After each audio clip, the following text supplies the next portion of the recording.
What is going on, everybody? It is episode 501 of Pop Culture Crisis. We are back. My name is Brett, and I am here with my co-host. Would you introduce yourself, please? Hello, Crisis Actors. It's Mary. We are, in fact, back from our sudden disappearance, and I am so glad to be back with a couple of special guests, one we didn't expect, to join us on the show today. First off, we have Tyler Fischer here with us. Hello. How you doing? I'm doing good until I found out that I had the competition on the show. Yeah, you're going to have to battle it out for our attention. And to my left, right there, doing the ninja moves. Hey. I'm high on Cash Brew Coffee, B Money, and Mary Morgan. Let's get this show on the road. I'm jacked. Let's go! We got a lot of stuff to get into, so the caffeine will do you a lot of good here today. We're going to talk about a bunch of stuff. We are going to talk about Lady Ballers, the new movie from the Daily Wire, which stars Tyler Fischer over there. Well, apparently, No big deal. Newsweek says it's starring Ted Cruz. Yeah. I looked up press for it, and Come the on. first article was like, Ted Cruz You had way more stars screen in time. an anti-trans movie. I will say that, so I was Ted really Cruz. tired before the premiere. We'd been up traveling for days before we got to the premiere. I was just really out of it. And then, I'm sitting there and I'm talking to, Ted Cruz's press people. And I'm like, this is the seventh circle of hell. I don't want to be talking to Ted. I don't know Ted Cruz. I don't know anything about Ted Cruz. Well, no, the seventh circle of hell is being in the background of a TikTok that Ted Cruz is recording without your permission. No, what's even more seventh circle of hell is that Ted Cruz hates me because I actually confronted him. So you guys might not know this. Yes. So I live in Dallas, Texas, about now going on 5 years ago, 6 years ago. Gosh, this is forever, even though it feels like yesterday. Texas is not built for cold weather, and our grid couldn't handle it. We had a snowstorm, which is never happens in Texas, right? And so what happened is all of the power companies had to where they do it's where they have to shut off the power for 15 minutes, rolling blackouts. And because of that, people's houses didn't have heat, so all these pipes burst, and it was a nightmare. Because like I said, we don't have salt for our roads, houses aren't built to have pipes burst. And Ted Cruz, the day that everybody's houses were underwater, everybody's freezing, he went to Cancun. You guys remember this? This is what they call him, Cancun I don't remember Cruz. this. Yeah, so literally all of his constituents from Houston to Dallas and San Antonio, it was so random that Texas had a snowstorm like this, and all of the major cities were affected by it. And I keep going back to, we had no infrastructure for this. People aren't used to it. If this is in Ohio, they're used to it, right?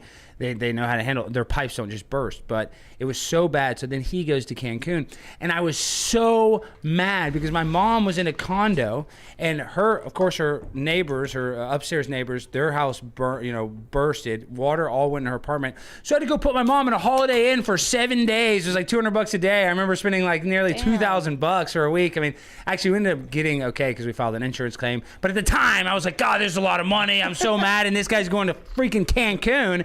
So I was really mad about it. So the first time I ever met him, I was like, what's the deal with Cancun Cruz? I don't know if I really like you. I was just dropping off my daughter. And then he said something. Her off. He's like, you're not really conservative. And I go, well, whoa. But listen, the story gets crazy. So I go, dude, what about, he called me a fake conservative or something. And this is all on my YouTube channel. Got millions of hits on my Twitter. And then he's like, well, you're a fake conservative. I was like, well, what about Donald Trump calling your wife ugly? And now you're best friends with Trump. And he was pissed about that because I brought up Trump. I brought up his wife. So he was at Patriot Mobile. You guys have heard of Patriot Mobile? Mm-hmm. So it was their booth at this. Okay. It sounds like a Ryan Long skit when he did the thing about Patriot Dirt. It sounds like it sounds like I was in that. Yeah, okay. Well, I was in that sketch. Long story short, the people that own Water. Patriot Mobile, Patriot Water. That's exactly making fun of Patriot. Are we starting beef with Ted Cruz right now? Kind of. No, listen. I've already made notes. I put beef with Ted Cruz. We'll get a short out of this. Yeah, no. Okay. Go on. So listen, Patriot Mobile was at their booth. He was doing a book signing. That's where I confronted him. I didn't even care about his book. And the Patriot Mobile people got so mad. They came up to the Blaze. It was like, we're never going to advertise on Alex's show. We hate it. And so I apologized. I literally went up, this is months later. I was like, I'll apologize to Patriot Mobile. I'll apologize to Ted Cruz. Of course, Ted Cruz isn't trying to hear all that. And so he hates me. So we're going to talk about the movie. We're going to talk about Lady Ballers. We're also going to talk about Bob Iger. There's been all sorts of stuff in the news because he was at a conference where he did a lot of speaking. The Deal Book Summit of the New York Times. Where they're talking about the future of Disney, the problems that have been going on. He really just spent several hours passing the buck onto other people and blaming them for all the failures that are going on at Disney. But we're going to talk about what he was talking about Disney messaging and also him passing the buck off on other executives in COVID-19 for the failures of the Marvels, which is one of the biggest failures they've ever had as a film. So we're going to get into that. We're also going to talk about how Jimmy Fallon is in fact in trouble now because he referred to Hunter Schafer as Bud. And apparently you're not supposed to refer to trans individuals, trans men as Bud. Trans-identified males as Bud. Wait, real quick. Why do these keep going off and shooting money? Every time we get a super chat, it shoots fake money. Yes, and we got a $20 one from Dreamcast Night saying, "Welcome back, crisis actors. Lift shoes versus guy from American Psycho was lame." What does that mean? Ron DeSantis and Gavin Newsom is Patrick Bateman. He does have not to get does he have a Bateman political, but no. You know what it is the thing is people look at him and like even conservative women are like he's handsome and those are the most dangerous. He's not type of handsome. men. Wait, are you saying that sarcastically? You don't think of American Psycho when you see Gavin Newsom? I don't think of Gavin Newsom at all. Oh wow! To be honest. I think he kind of fits that. It's terrifying. He does. Did you see the one where it's like the graphic of him pulling the mask off? He sounds like he's in pain when he talks. So I want to ask you, Taylor. Though I know all impressionists sometimes is just natural, but like, how do you, when you're watching somebody and trying to pick up their idiosyncrasies, like, how do you all of a sudden just pick up on one thing? Like Gavin, he talks like he's rapping. Okay, and it sounds like he's been smoking for 30 years, and he breaks everything apart. It's like in a little bit of pain when he talks. I don't even do one, but that's just if I would practice Gavin. That's what you'll do. You'll pick kind of one character trait. Yeah. Like he doesn't speak fluidly. Everything is really like, and he's moving. It's like he's rapping. It's so annoying. I think it's so absurdly hilarious that on the stand, his wife says that she was molested. Raped by Harvey Weinstein when she was an aspiring actress, and that her actual testimony is that she faked an orgasm to make it stop sooner. In what way would that indicate to him that you're not interested? Also, he doesn't stop because she had an orgasm. I'm not saying that Harvey Weinstein isn't a sleazebag. It's really simple. If you're getting raped by Harvey Weinstein, you just say cut. That's what you do. That's perfect. And so his wife was like a legit actress. She was in a show called Life. Siebel, she was in a show called Life. She's beautiful too. Yeah, she's a gorgeous woman. So we're gonna talk about Hunter Schafer and what happened with Jimmy Fallon. There's more stuff involving that story. Yes. Also, because we didn't get to it before we went to the premiere, Dolly Parton is in the news because everyone's mad at her for being a hot grandma. That's it. That's what they're mad about. So we got that. We got a bunch of other stuff. If everybody's ready, we can just go ahead and get started. Are you ready, Alex? Too bad. You'll get there. Mary. Yes, I am ready. Tyler? All right. Let's go ahead and do it. All right. That's perfect because we got great news for the first announcement today. Sebastian Stan, you might know him as the Winter Soldier from Marvel, but now he is going to be playing Donald Trump. The young version. He's going to play young Donald Trump in a movie. The Apprentice. Which is fantastic because if you remember, in Captain America Winter Soldier, Bucky is a Russian asset. So that's absolutely perfect. I feel like this might be instrumental in changing the public opinion of Trump because all of these girls who are like thirsting after Sebastian Stan are going to be like, wait, why am I like feeling things for Donald Trump right now? They're going to be starting to like repost fan cams of young Trump when he was at his prime. What's the movie about? It's about him when he was younger. The Apprentice, I guess. So this is what was funny is looking at all the hype, all of the headlines. There's two ways you can tell their stance on this. One is whatever picture they choose of, because whenever they do something like this, they have to put that photo of the actor and the photo of him. Yes. The places that are extremely vindictive put an old photo of Trump next to young Sebastian Stan, and then the ones that are slightly less vindictive put young Trump next to Sebastian Stan. Well, the first comment I see is this girl saying, "No, I don't want to be attracted to Donald Trump. Stop." Stop! And the first headline in this article, it says, "In bad news for people who like it when hot actors play hot people." That's a shot at Trump right there. They also said, we asked for him to play Luke Skywalker, and this is what we got. That's all you got. This is going to sound gay, but Trump's a handsome man. I mean, let's be real. Absolutely. I mean, he's a handsome guy. I mean, He's not bad looking. This guy's way more handsome, though. Yeah. But Trump would be like, he looks exactly like me, right? He looks But does he have the same gravitas? No, here's the other thing. No. Here's the other thing about this. That also means now that the same guy who played Tommy Lee from the Pamela Anderson movie is also playing Donald Trump. Oh, is that who Yeah, he played? yeah. Oh, Wow. I didn't even He remember does kind of look. He gives me Tommy Lee vibes. That actor does. So we that have the means- same size penis. The same size penis. That That's what they say. technically means that this guy gets to play somebody who had sex with Stormy Daniels and with Pamela Anderson in the same lifetime. dude. How many people can achieve Is this guy white? He looks dark. Brett, is the dog going to show up in the PTZ shot? No, it doesn't show up in the PTZ. Also, Aw. guys, we for the people who understand, we tested the crisis party beforehand to make sure that the puppy was okay with the crisis party. There is We a didn't puppy in the test it studio on right Stein, now. though. You're gonna. I turned it down just a little bit, so It's it won't loud. be quite as No, loud. actually, I walked in. I heard It won't be quite as loud as it was before, but we did turn it down, and we made sure that the dog is in fact okay with No it. puppies were harmed If- in the making of this episode. If anything changes, we will have the puppy to we can. Now, is this going to be a Hollywood film? Is this like a Yeah. legit? Yes. Yeah. Yes. Wow. I don't really know much else about it, but let me see. They do love making movies about people that are still alive now. They It already used to be have a thing that you a- waited till they were dead to make Dead, the yeah. movies about them. Right? They already have a Marla Maples. Or no, in Ivana. This is such sorry. good publicity. Trump's got to be thrilled. Yeah. I mean, this is like Oh yeah, he loves a movie about a himself. movie I mean, about He's him. like He's in running line for on day president. one to go see it. The best movie about somebody's life, though, is Private Parts, the Howard Stern movie. Have you guys seen that movie? Yes. That movie is Oh, legendary. not. You've not seen that? I mean, Mary wasn't born. yet. I know, but go and watch that movie. I mean, Howard Stern's politics suck now, but I've said this earlier, I love Howard Stern. But that movie, Who played him, though? he played He himself. played Oh, himself. that's Yeah. right. I was Yeah, like, trying to he- think of who it was. Yeah, he played himself. Yeah. And, he's like, you have to suspend disbelief at the beginning of the movie. He's playing a college student. But my point is, that's kind of the dream, like the story about your life if you're a super successful person, So I'm sure, obviously, Donald Trump puts as many movies about him as possible. He one day will produce his own where he de-ages himself to play himself. I have no doubt that he would be completely happy to do that. Oh, he's got to be thrilled. Has he made a comment on this yet? No, I think it's too new. The other thing they're going to have to do is they're going to have to get Jamie Foxx to do his Trump impression to do the voiceover work because Jamie Foxx's Trump is so good. I've actually challenged Jamie Foxx to a Trump Have off. Yeah, we send Oh, each that other would be voice good. notes as Trump. That is amazing. Yeah, he Can you DM'd play me us one some? day. Do I have it? I don't know. Please, if I if you can. And what if did you he can, say? No, but pull what it up. was he? You don't have to play He just said I'm a big fan, and I was like, Jesus. I was literally like, I just, got fired for not getting the vaccine. I was on the couch depressed, and I got a voicemail from Jamie Foxx. He's like, I don't know where you are right now, man. But you're so funny, man. Keep it up. We need to That's hear your awesome. Trump off. And then we started for sure. sending each other Trump voicemails. I'm like, this is the weirdest thing. One of my childhood hero actors. Yeah. And I challenged him. He has not responded to that. So you were really sad when he almost died. Yeah, but I was like, but then I'll be the King Trumper. Yeah, see, No, I don't know. I don't know if he actually really almost died or not. Well, I don't know. actually, it's funny though. I do know a little bit. Dr. Peter McCullough and Dr. Peter McCullough and I are friends, so I don't think he'd get that mad.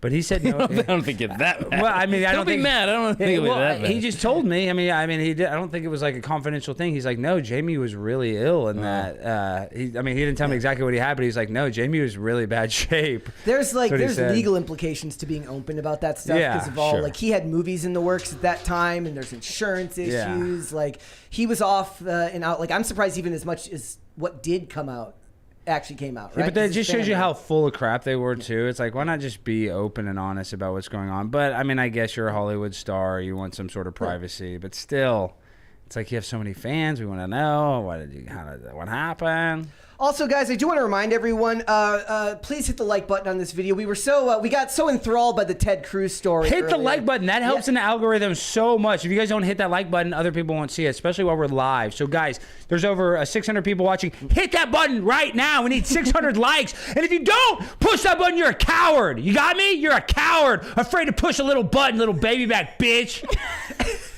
Mary loves I it. love that energy. Thank you. And once you do that, you should subscribe to the channel because you'll also be a bitch if you. Don't I hate that. I subscribe to look the at my channel. YouTube analytics and it'll be like 42% are non-subscribers. Ours I'm is like, actually the opposite. I've never Like, looked at that. Ours never is have actually the to look opposite at it. here. Like ours is like most of our audience is already subscribed. So that's good, actually, yeah. Like we're engaged with the people. Also remember, all super chats $20 and over, as you saw earlier. We will interrupt the discussion and we will read the super chat right then and there. It caused all sorts of problems on episode 500 because it was impossible to get through the topics because all the $20 super chats came through right away. So if you want to interrupt the discussion and make my job harder for me, you can go ahead and do that right then and there. And then we will get back on topic as best we can. So it's not just Donald Trump. Jussie Smollett lost his appeal. Throwback. Lost his moment. appeal. I know, I completely forgot. He might be going back to jail. Apparently, Good. I'm Could hoping happen. he'll record another mixtape from his cell. Did he do that? Yes. Oh, it's so bad. Or did that turn out to be Did he fake? call on the phone? I'm and gonna see if I can find that. No,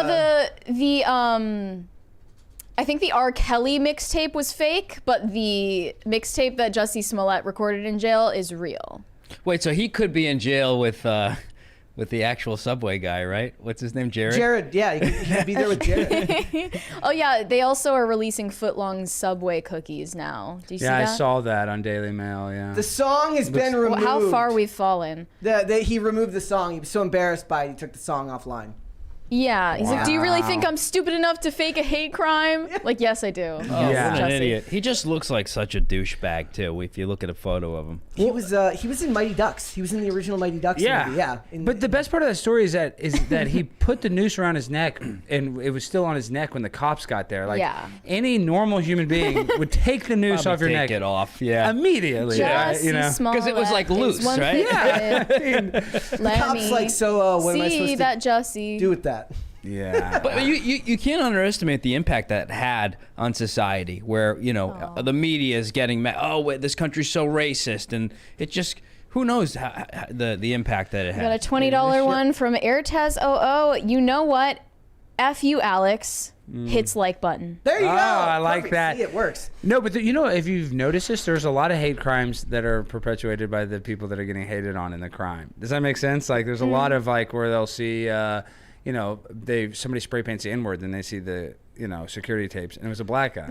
Oh no, I point it There's- out all the time. People laugh at it. It's like they always draw the swastika wrong. They screw Yeah, up. that's the funniest. And it's just like they don't even. I was like, get a stencil or something, bro. Like Those I are don't know. the I don't know people where with the you get a swastika flags stencil, but- outside of the Disney theme park were obviously feds. Feds, absolutely. Were paid by Disney themselves. You know how we call everybody a Fed, though? There's probably like 2 guys in that group that are Feds. You think they're all Feds? I think if they're wearing a mask, and there's no reason At the to, very they're least, open they're about they're informants. open about Yeah. their I think it's like maybe not all of them, but I do think that it's more common than you think. We throw that word around. Everybody's Yes. a Fed. I think we. Maybe you're That's a fed. something a Fed would say. Exactly Yeah, maybe right. you're the Fed. And a lot of people do say I'm controlled opposition. Everybody gets called that though now, or controlled opposition, or they say that you're bought and paid for, Yeah. and that's I was like, I'll be bought and paid for. Like nobody ever. Yeah, offers I got me money that. in the bank, bitch. You can buy me. I'm free. I'm like $4.99 a month, like my OnlyFans, dude. I'm not. So it's not just Jussie Smollett, but also did you guys see the story about the nerdy kid? This is so sad. It's- Okay, he's not even a nerdy kid, not. Brett. You're bullying him. I'm being This mean. is a 10-year-old boy who started a petition online for Apple to change the nerd emoji to make it less offensive to people that wear glasses. And he says, Take I your think L's. I people take that my wear L's every glasses day." are cool. Yeah. Do you agree with this, Brett, as someone who wears glasses? I- You're the only one here. I take my L's every day. Take your L's, kid. It's fine. I wear contacts. I'm a sleeper agent. Wait, he just doesn't want the buck teeth hanging Yeah. out? Is that it? in Is, his yeah, I guess drawing? the buck teeth are the issue. He's like, they're making people think we're nerds, and it's absolutely horrible. He says, it makes me feel sad and upset, and if I find it offensive, there'll be thousands of people around the world that find it offensive too. He's weaponizing the idea of finding something offensive. It's a little young to get him started. To You be a let him victim go. of the emoji. I Yeah, mean, right. the picture he drew, he looks like a nerd and like he's retarded. So I don't know Yeah, how he- that helps. He's They're definitely a little destroying him in the retarded. replies. I would never at the kid and say something mean to him. Andrew Tate did. Andrew he? Tate Oh. went after him. Yeah. Well, they said this is right. His parents must be the most insufferable people on the planet. Yeah. They should not have let him do this. Yep. Man. People in the chat are like kid. glasses for dorks. I'm like, yes, but the thing is like I've always considered LASIK, but I'm like I need at least 3 people to tell me it's a good idea. Dude, in a row. I got LASIK and it changed my life. But Changed your life? I know people that have gotten it and they're, they didn't like it or the experience was bad. I couldn't see for like probably 12 hours. They tape your eyes shut and it was kind of awkward. They give you a bunch of Valium before you get in the laser. But dude, I see 20/10. So what a normal person sees from 10 feet, I can see from 20 feet. Yeah. So I was the best thing ever. I mean, it's my only cosmetic surgery other than my penis implant. Perfect. Um, I'm waiting for what I say is like I need 3 people in a row to tell me it's a good idea. But as soon as it has to start over if one. risk it's the worst thing you'll ever do. They might do it in a way that means you can't take in red light anymore, and you will be extremely depressed for the rest of your life. Mary that found true? Yes, Mary it's hit me with that You're one not a to fucking scare nerd me off anymore. it. Yeah. But at least you're not a nerd anymore. Well, I dated a girl whose sister You got might it. get bitches. And they supposedly messed up a little bit, and her sister complained about her eyes for the rest of her life. And then she died? It sounds like No, she she's died. alive. You made it sound like she's dead. I She know, just hates but her life. she just hates her life. I mean, we have pregnant man emojis. I think it's time we can't really complain anymore. It does seem like he's more upset about the buck teeth than he is about the glasses. Maybe just give the guy full teeth on the thing, and rather than you can make a slight change. They'll to model and it after everybody's you. happy. Yeah, that'll be perfect. That's Can fantastic. you do the pose right now? I cannot. No. Okay, there you go. Yeah, Yeah, there we go. you actually look a lot like that. Thank you. That's perfect. See, yeah, but the thing is I'm not complaining about it, so it's fine. It's fine. All right, guys. Also, so we have a comedian here. We have 2 comedians here. Well, Lauren Boebert got a selfie with Dave Chappelle, and he looks like he would doesn't want to be touched. Yeah. It's the most awkward selfie. Yeah. And then she's at Beetlejuice. Tyler didn't even realize that she got caught vaping. Oh, is that the one in the front there on Yeah, the left? she's the one that got felt up, went to second base, and she was hitting the vape pen and dancing at other parts of the... Thank I you. modified it. I turned it down a little bit for the dog, so it's less loud today. Let's go. Crisis party. Let's go. And what triggered this? $100. $100! Wow! $100! Yes. Thank you, guys. The dog is perfectly good. So how you good. train Do a you think that fucking Dave dog. Chappelle hover hands in photos? Like Keanu Reeves? Yeah. Probably. Like you won't not. catch him touching a female. Do you Keanu- touch females, Tyler, when you take pictures? They touch me, dude. Women after shows, women like grab my balls. They'll grab my ass. That's They can get away with inappropriate. anything. Yeah. I'm not complaining though. But I know, I do. There is sometimes, though, where I do feel kind of like awkward. I don't want to be too touchy-feely with a girl. I don't hug like at work at comedy clubs. Everyone hugs everybody. I don't do that at all. I'm like Yeah. I don't hug people I work with. Keanu Reeves is famous for doing the hover hand. Yeah, when he he takes just keeps pictures it with women, right he up. puts it like right close, but not actually on them because he doesn't want to catch a case. And they actually, photographers say not to do that. They call that the claw, where your hand is just peeking over. You should put your hand, have your hand Close. hidden. To I the think back, Dave hidden Chappelle's behind. failing the green line test pretty badly in this photo. Well, I mean, that's Anna Polina Luna, right? She's attractive. Let's Dave's let's talk about this green line test. The person that always puts that. Why am I a homosexual? Because I lean in for a picture with my girlfriend. Why does that make me a homo? It means that you're being submissive to her. I know. Does it really mean that? Yeah. I know. But this is the thing: is I'm all Body about. language experts have concluded. I it. love- Wait, yes. explain this to me. I'm. You've never seen a green line The test? green No. line test is you draw green lines where people are facing each other or leaning toward each other in a photo. Okay. And ideally, the woman is supposed to be leaning in toward the man. The man is supposed to be straight up and down. But And you'll in this, I'm notice- seeing the women are leaned almost away from Dave Chappelle, and he's leaning in toward them. So he failed the test. That's a minor lean. I though. don't think this counts though, because that's supposed to be like when you're actually in a relationship with the person and there's actual social dynamics. Not here. necessarily. This is Yeah, different. Not it's not necessarily. necessarily. Like, I mean, and I do believe in a little bit of this. Like, I watch all these police interrogation videos, right? And they're like, he was touching his face, he was self-soothing. I think there are weird things that we do that might give, be your poker tell, but I just don't know, like, because I've taken so many pictures where I'm leaning in, and I'm like, I'm not gay. Did you 'cause I take leaned in. pictures? Did you take pictures with Tiffany Gomez? Yeah. Did you? I think lean I'm leaning in on Did one of the you pictures. lean Oh, in? Let me see. Simp. Let me see. I am a Simp simp. I'm a simp on a confirmed. blimp. Yep. That's the other thing is, Mary, you go on that whatever podcast, and I know like you yell at those whores on there, but I like a good old fashioned whore. I'm pro whore. I mean, we need some whores, Mary. Why do we need the whores? to fuck? I mean, to have sex, to BJ me. I mean, what are you talking about? I'm not gonna BJ myself. I mean. Yeah, Mary, not every girl needs to be a trad queen. We need a few dogs out there, that we can home. It's part of the ecosystem, he said. Yeah, I mean, with the good comes the bad. I mean, that's the thing. I brought this up on Tim's show real quick. So I had this like clip that got like 1 million hits on Twitter where I called Brandy Love, who's the 14th ranked porn star on Pornhub. She's like a huge whore. I mean, she's a professional. She's one of the biggest porn stars. And she came on the podcast, and Chrissy Mayer introduced. I did see this. Yeah, you saw this clip. She's like, my favorite whore. And I was like, oh, you're a whore. And they got all mad. Like, how dare you call me a whore? A whore. I do this for money. And I'm like, money? And da-da-da. So we have this crazy thing. I just keep calling her a whore. It's very funny. All these guys are like, that was so awesome. That was so awesome. I didn't even think it was that cool, right? I didn't even think. Honestly, I thought the funniest part was watching Ann Coulter's reactions and Gavin McInnes in the corner, like, not caring what's going on. Ann loved it. She reshared it. Oh, they were on it too? Yeah, and she reshared it, so she loved it. But and then I had the Christy St. Regis, who's like one of these OnlyFans whores that goes on all these like whatever type podcasts. And I was just nicer. I was like, hey, you're a big dumb whore. That's cool, you know? And she like, she took it, no, seriously. And she took it with a grain of salt and was cool about it. And everybody got mad. All the people were like, why didn't you cuss her out like Brandy Love? Well, you got put in a timeout. But why do people want to see guys humiliate women? Well, why did you do it?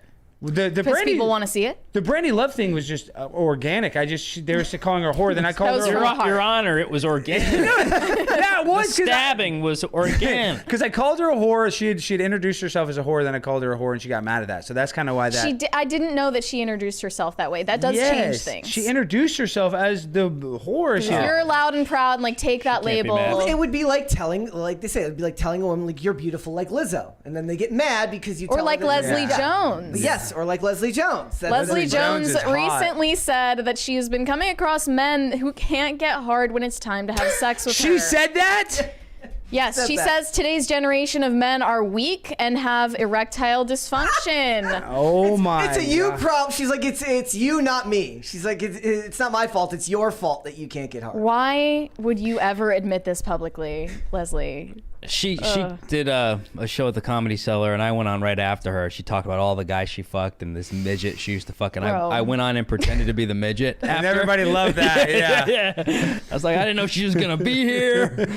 Well, maybe that's the problem. Maybe then she should just be having sex with midgets, and then she wouldn't clearly have this problem. had no performance issues. Dude, when you were with Leslie. her diet and her salt intake, I bet her vagina is stanky. Like I can just tell a woman that eats that much salt and sugar, it's not good. That's why you're gonna have some buildup. There's gonna be residue in there. I would not be able to get a boner with her. It's not the guy's fault. It's the girl's fault. In this case. It's they Leslie need Jones' a pretty fault. vagine. She's also like in her 50s. Yeah, we got a $20 super chat here from Michael Williams that says, "Okay, fine, I'll do 20. I swear to God, Tim, ignore my last comment. Mary, I love you, but Brad doesn't get enough love. Love you, bro. I do miss Phil. But if feel better if 99 did the prune time. 99 asked the time thing. What? Prune time. I don't know what that reference is, but let me read it. What I don't understand. I do miss Phil, but if feel better. If I'd 99 feel better did if the prune 99 time. I don't know what that means. I'm reading it word for word. Okay, It's the I'll transcript. do. I do miss Phil, but if feel better, if not, but I would feel better if 99, the prime time 99, ask the time thing. Do you know what that is? I have no idea, Michael Williams, but you're a hell of a man. My God, you spent $20 and we don't know what you're asking for. No, he's high. I can tell he's on weed gummies. He's on weed gummies for sure. Okay. So just there's got to be some guy out there who's willing to prove Leslie Jones wrong. He's like, look, it's gonna be Matt Rife. it could absolutely be Matt Rife. You never I'll know. do it, man. I get hard. It's science. It's just because my heart is so close to my penis. It's like that's why it gets so hard. One pump of blood, I'm ready to go. Matt Rife, Yeah, plastic surgery. His surgeon called him out. A famous TikTok plastic surgeon who goes by Many Faces of Chicago made a TikTok where he suggested that Matt Rife was his most recent patient. He captioned a video, "Me after creating the greatest jawline ever seen just for my patient to get canceled right after." And he captioned it, "Thanks a lot, bro. Can you guess who?" And everyone guessed, of course, that this was Matt Rife. And Matt Rife made a terrible mistake by getting in the comments and saying, "Lying about medical history is illegal, just FYI." Why would you even acknowledge Why? that? I know. Why would you? There's no winning there. Tyler, why would he do Not that? I mean, right. you would think that he has to be self-aware enough to know that you ignore that instead of leaning into You it. gotta ignore, man. Or make Ignoring jokes is about the your fact that best you have friend plastic surgery. as you get bigger. Or what? I mean, he obviously has some things that have changed about his face, and he could make that into a whole comedy special. I mean, like, that's material for jokes if you're willing to make jokes about yourself. Maybe he wanted it to go under the radar. But it's not gonna. Then you don't answer. Then Literally, my first thought when I saw Matt Rife for the first time was that he has tons of work done. Yeah, he almost I think I know why women love him too, men and women, because he looks like a man and also looks like a hot woman too. Well, I was like, you know what I mean? How can you be funny as a man with plastic surgery or fillers if that makes you spiritually female and women can't be funny? Like, that doesn't make sense to me. Explain to everyone what you mean when you say spiritually female. Just because there's plastic surgery at all? I mean, having that much preoccupation with your appearance is a female trait. But also, isn't it like, because I know Jeff Dye has talked about in the past that he said that he had to overcome being traditionally good looking as a comedian because traditionally stand-up comics didn't. Is that true? Is that true? I mean, because he's handsome, he has to overcome something. He's a victim. No, other people posed that question to him, and what he said is, no, it's been more of a benefit than it has been a hindrance in casting. Yeah. But other people said that in the past, traditionally stand-up comedians weren't what they would consider traditionally. Well, I mean, in a way, there is truth, because if you see some like supermodel guy on there that looks like a male model, you're probably another guy might be less likely to be, laugh. You're kind of just like with women. Well, and you're usually stand-up. You're usually talking about how miserable your life is, how bad your dating life's going. So if you're hot, I don't want to hear it. Exactly right. Yeah. I think comedians, the funnier looking they are. Like we're handsome, but we're a little off. A little off. I'm way off. Something a little off with us that keeps us grounded.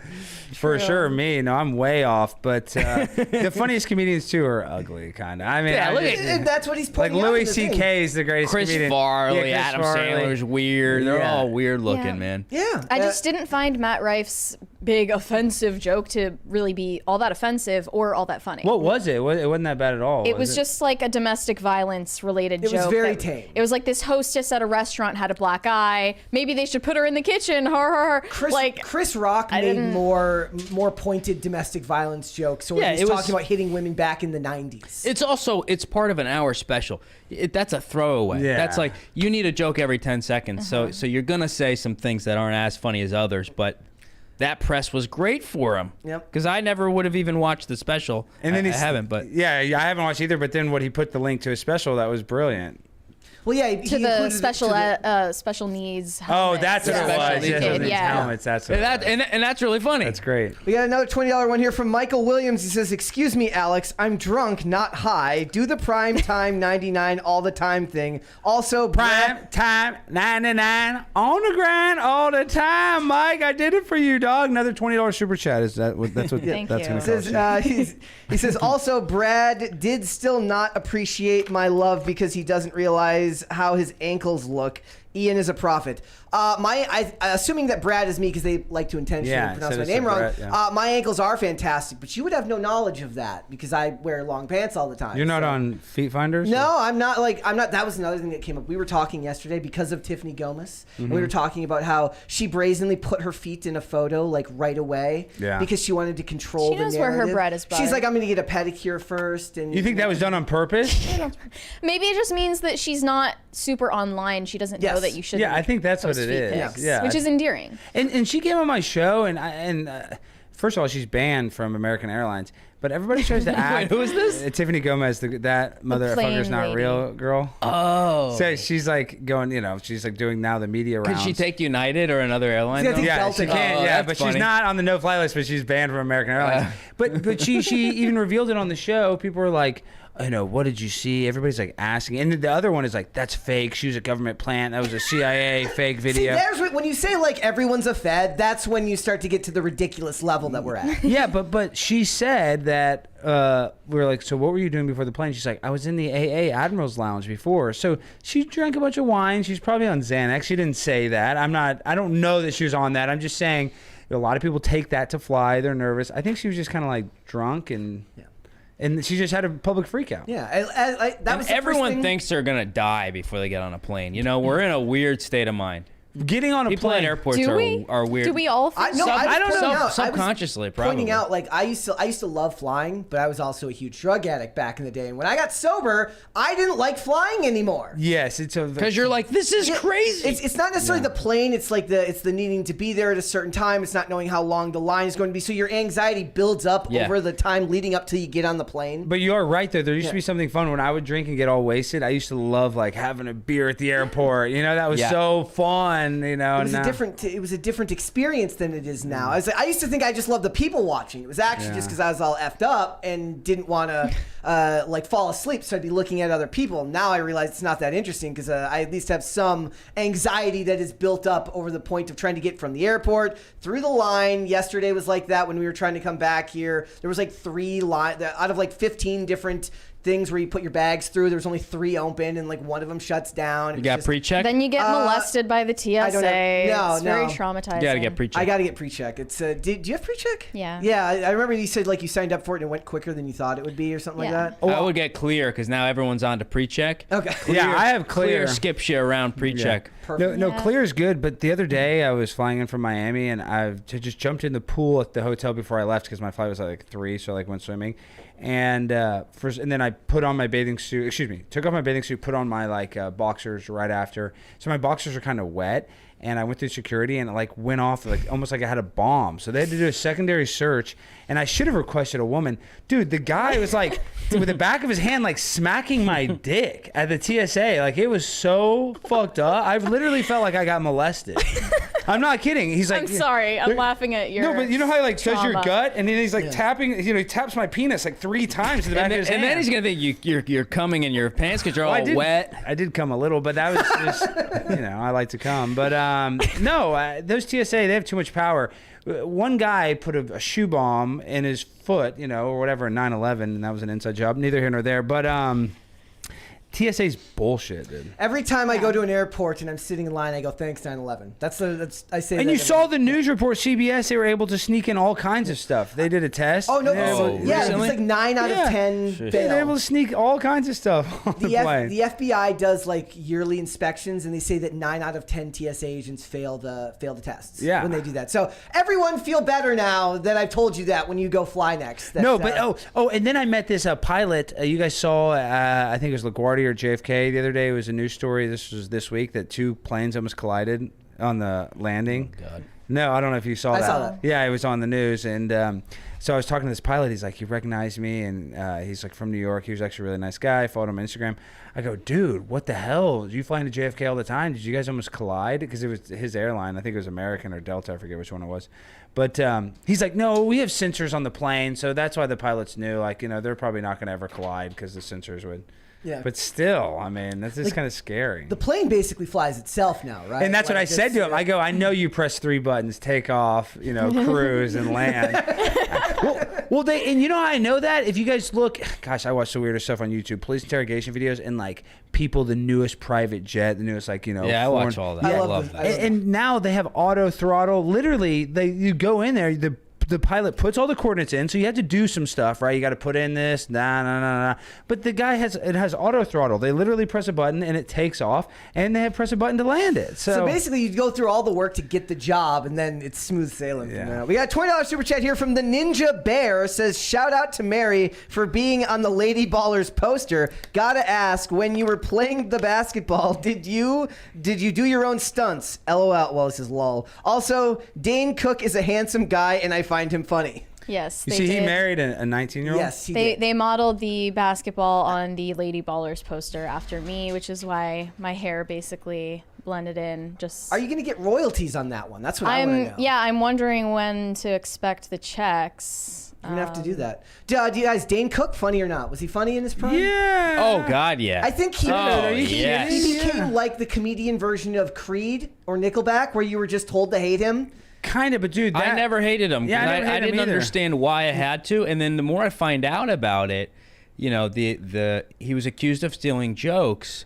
But he went on. You ever see him on Louis? Yeah, and then Louis called him they out talk on the about it. He's show, like, I had a joke about an itchy butt. Like, we all have itchy butts.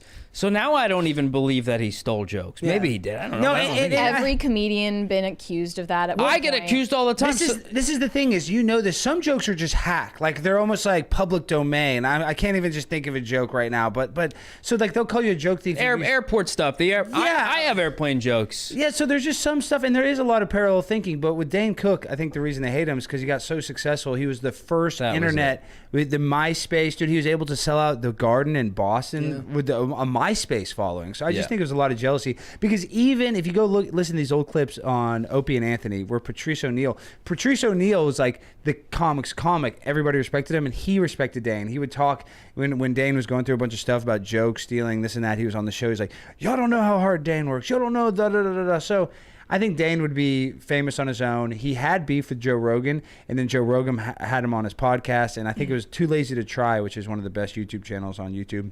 He talked about the weird dynamic of Dane Cook. And also, this is kind of weird. I think this is why Dane Cook gets in trouble. I don't think he has very good like people skills, because it was Steve Byrne he supposedly called. There's a comedian. You guys know Steve Byrne? I know Steve. Yeah, he had that show, Sullivan and Son. And supposedly, Dane Cook called Steve and said, "You're stealing my essence."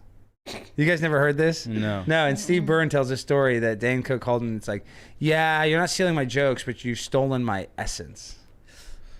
Yeah, That's like your high. I mean, I don't know. Something but that could have been a joke, though. Yeah, I don't know. What I'm saying is I'm not anti-Dane Cook. It's just kind of funny. That's like, I think that's why he's just not that friendly of a guy. You know, he's not. You know, I walked up to him at the comedy nice? store. I said, I just want to tell you. He said, sit down. He talked to me for 20 minutes. Yeah. He doesn't know me. He was like, I have the best job in the world. I'm so lucky. For him to keep showing up at comedy clubs and still love his job, and he still tours. And he is funny. Like, I used to laugh at the finger bang, whatever that tour was. I remember laughing at that on HBO. Brilliant. Yeah, so. Also, like, he had that thing where, like, his brother stole a bunch of his money. Yes. Like, that was crazy. And then the crazy thing about this, so he did that, right? And then he played the brother of Scott Kahn's character in Hawaii Five-0 who embezzles money and then leaves. And, like, leaves his brother with the bag. So it's like, I don't remember which one happened first, but yeah, it was like one of his few acting roles. Is that show still on, Hawaii Five-0? No, it ended in 2020. But that was a good show. That was pretty popular, wasn't it? Yeah, for a reboot, right? Like, in this day and age, you don't get a lot of really. I don't watch reboots. any TV shows. This is pop culture crisis. What's the best TV show on TV right now? Right now, there aren't any. Like The Bear. That's good. Mary liked The Bear. I liked Reacher in 2021. That was the last actual show. You see, they're bringing back The Office. Yes. What? Yeah. 2 times over. Twice, actually. An Australian version and another American version. And did you know there's actually 16 versions? They have one in Brazil England is where it started. Of course, that was with Ricky Gervais. I mean, America takes a lot of TV shows. Like, we take a lot of TV shows. The Killing was like a Danish TV show before it ever came to America. A lot of shows start out in other we do countries everything better. And we steal reality shows, like top reality shows in other countries. We steal, or we just emulate. You like reality TV? I love reality That's TV. good. I worked in reality TV. I'm a reality TV expert. Yeah. What's your favorite out of all of them you should watch? Of every reality TV show of them all, I mean, my favorite, because as a kid I used to love Real World. I don't really watch it anymore. That was amazing. That show was so good. And then now it's like Real World, Road Rules, Challenges. I don't keep up with all that. But as a kid, I used to love the Real World, like where Puck would yell at people and kick people. Yeah, do you remember that? Well, I think it was authentic back then. I don't think they were really tinkering with it and telling them what to do. And then slowly they started designing the plot of the episode. That was incredible. Yeah, when it was more real. Real World with Puck. Oh my God. All right, let's go do Cringe and Cute of the Day. What would you guys like to see? We do 2 segments. We do Cringe of the Day, Cute of the Day. What would you like to see first? Cringe. Cringe? All right, Cringe. so Of course. let's go ahead with Mary submitted the cringe for the day. This is so let's bad. go ahead and watch this. Let's see Speaking just how of plastic cringy. surgery. It's Injector Chris here at Lushful Aesthetics. Today I'm here with my lovely patient, and we're going to be doing hole talks. Hole talks is exactly what it implies. It's For his butthole? For this procedure, I utilize I an don't get paid enough anoscope. for this. This helps me to visualize the internal sphincter of the anal canal, where I inject the majority of the toxin. This makes bottoming easier. I also inject a little bit of toxin from the external sphincter as well. Patients can do this procedure anywhere from 3 to 4 times a year. It's extremely safe and very effective. Safe and effective, Safe y'all. and effective! Hey everyone, it's injector. What the hell did I just watch? Dude. Why is there a tutorial about it? Yeah, why would you want your butthole paralyzed? I thought Botox paralyzes the membrane or nerve. That's why you don't have. So you don't have to wear adult diapers. That's why. In the chat. No, but if it's paralyzed, you would have to have adult diapers because your butthole Apparently wouldn't not. stay Dust in closed. the Wind in the chat is right. Bonus hole. That is an actual yeah, that's just wrong right there. What the hell did I just The watch? bonus hole's a vagina. Yeah, but this is the guy's version of the bonus hole now. This is going to be his version. And why of do the you? bonus hole. This is awful. But why do you Botox a butthole so it doesn't have wrinkles? I will not pretend to understand. You want to take those? I steam mine. Yeah, This is they have just- vaginal steaming. I do love that the It's like a parody, mini little steamer. the parody account Jebra Fauché, which is one of my favorite parody one, accounts, yeah. was the first person to respond. Just says yes. Don't scroll down further. No. Do not. Yeah, do not on Twitter, dude. There's too happens. much porn on Twitter. Yes. There's so We've had to delete. Like we had didn't even know a that. time where like we had what were we covering where something was It on was the screen? some lady, like, it was the censored version of her flashing on camera at, And like, then- an MMA event or And something. then I refresh it right while we're live, and right under that is the uncensored Yeah. one. Literally right under it. gosh, We had yeah. to pull the episode immediately as soon as we Yeah. were done. We're like, can't do it. Okay. All right, we got cute of the day as well. I was gonna say we had. I thought cute that of the was day in the pretty studio. cute. That was that cool. was Cute cute. butthole. We got cute of the day as well. So we have people who watch submit their pets for cute of the day. First one here. This is from Pig Taku. Says, "Hey Brett, hashtag PCC pets, hashtag cute of the day. Ronan got his surgery last week. No complications as he is recovering." Aw. Oh, Ronan. He's in the cone of shame. Yep. Poor guy. Let's see. He's He's hungry. Ronan. The next one is the gay guy putting the buttocks in his No. little butthole. And the next one, let's hope not. And this one is from Kyle Wren. Says, Olive was having a particularly snuggly game night with us as the weather has cooled off. How could I not share this? Yes, this is that who you perfect. profile at TSA. Yes, perfectly. Yeah, you gotta double check the dog. All right, guys, let's go ahead now that we are we're longer than ever now. We're 46 minutes Yes. into the show. Let's go ahead and get into it. Let's talk about Lady Ballers. Tyler. Yeah. So I want to know, first off, how did they reach out to you? Why did you decide to do this movie? Well, I owe them a lot of money. So, no, I did a Western movie with them. I did a Terror on the Prairie, which was their first, I think their first feature film. And that was not funny at all. It was a gory film where Gina Carano's getting... How'd you get casted in that? As a They comedian? found me on Instagram. But as a comedian, they said, "Oh, we want you to play this." They had me audition, so Okay. they sent me a DM and were like, "Do you want to audition for this Gina Carano movie?" And I was like, "All right, sure." Got in that film, and then I've done like all of their projects since then. Are you in Pendragon? I'm not in Not Pendragon. that one. Yeah. I still can't believe. I just realized that they're making a Game of Thrones. Yeah, that's gonna be adaptation. wild. Yeah. That's why- Every genre. I know, because I've seen Brett Cooper in Europe like constantly, and I'm like, what are they doing? I mean, she's in there forever, but now this. I mean, and it's gonna be a series. Good for them. whole I'm series. just. That's a huge undertaking. I'm just blown away. Yeah, well, they want to compete with like Netflix and stuff, so they got to start cranking it out. Yeah, they really. We did do. that, so I have that in an animated series that came out today. So you have other acting experience for long before this. How has this experience been different from all of that in Hollywood? Well, in Hollywood, it's usually it's SAG, so it's a union, Yeah. right? So there's very strict rules. There were no rules, you know? No mask There was mandate. No, yeah. So the first film, Terror on the Prairie, no mandates, none of that crap.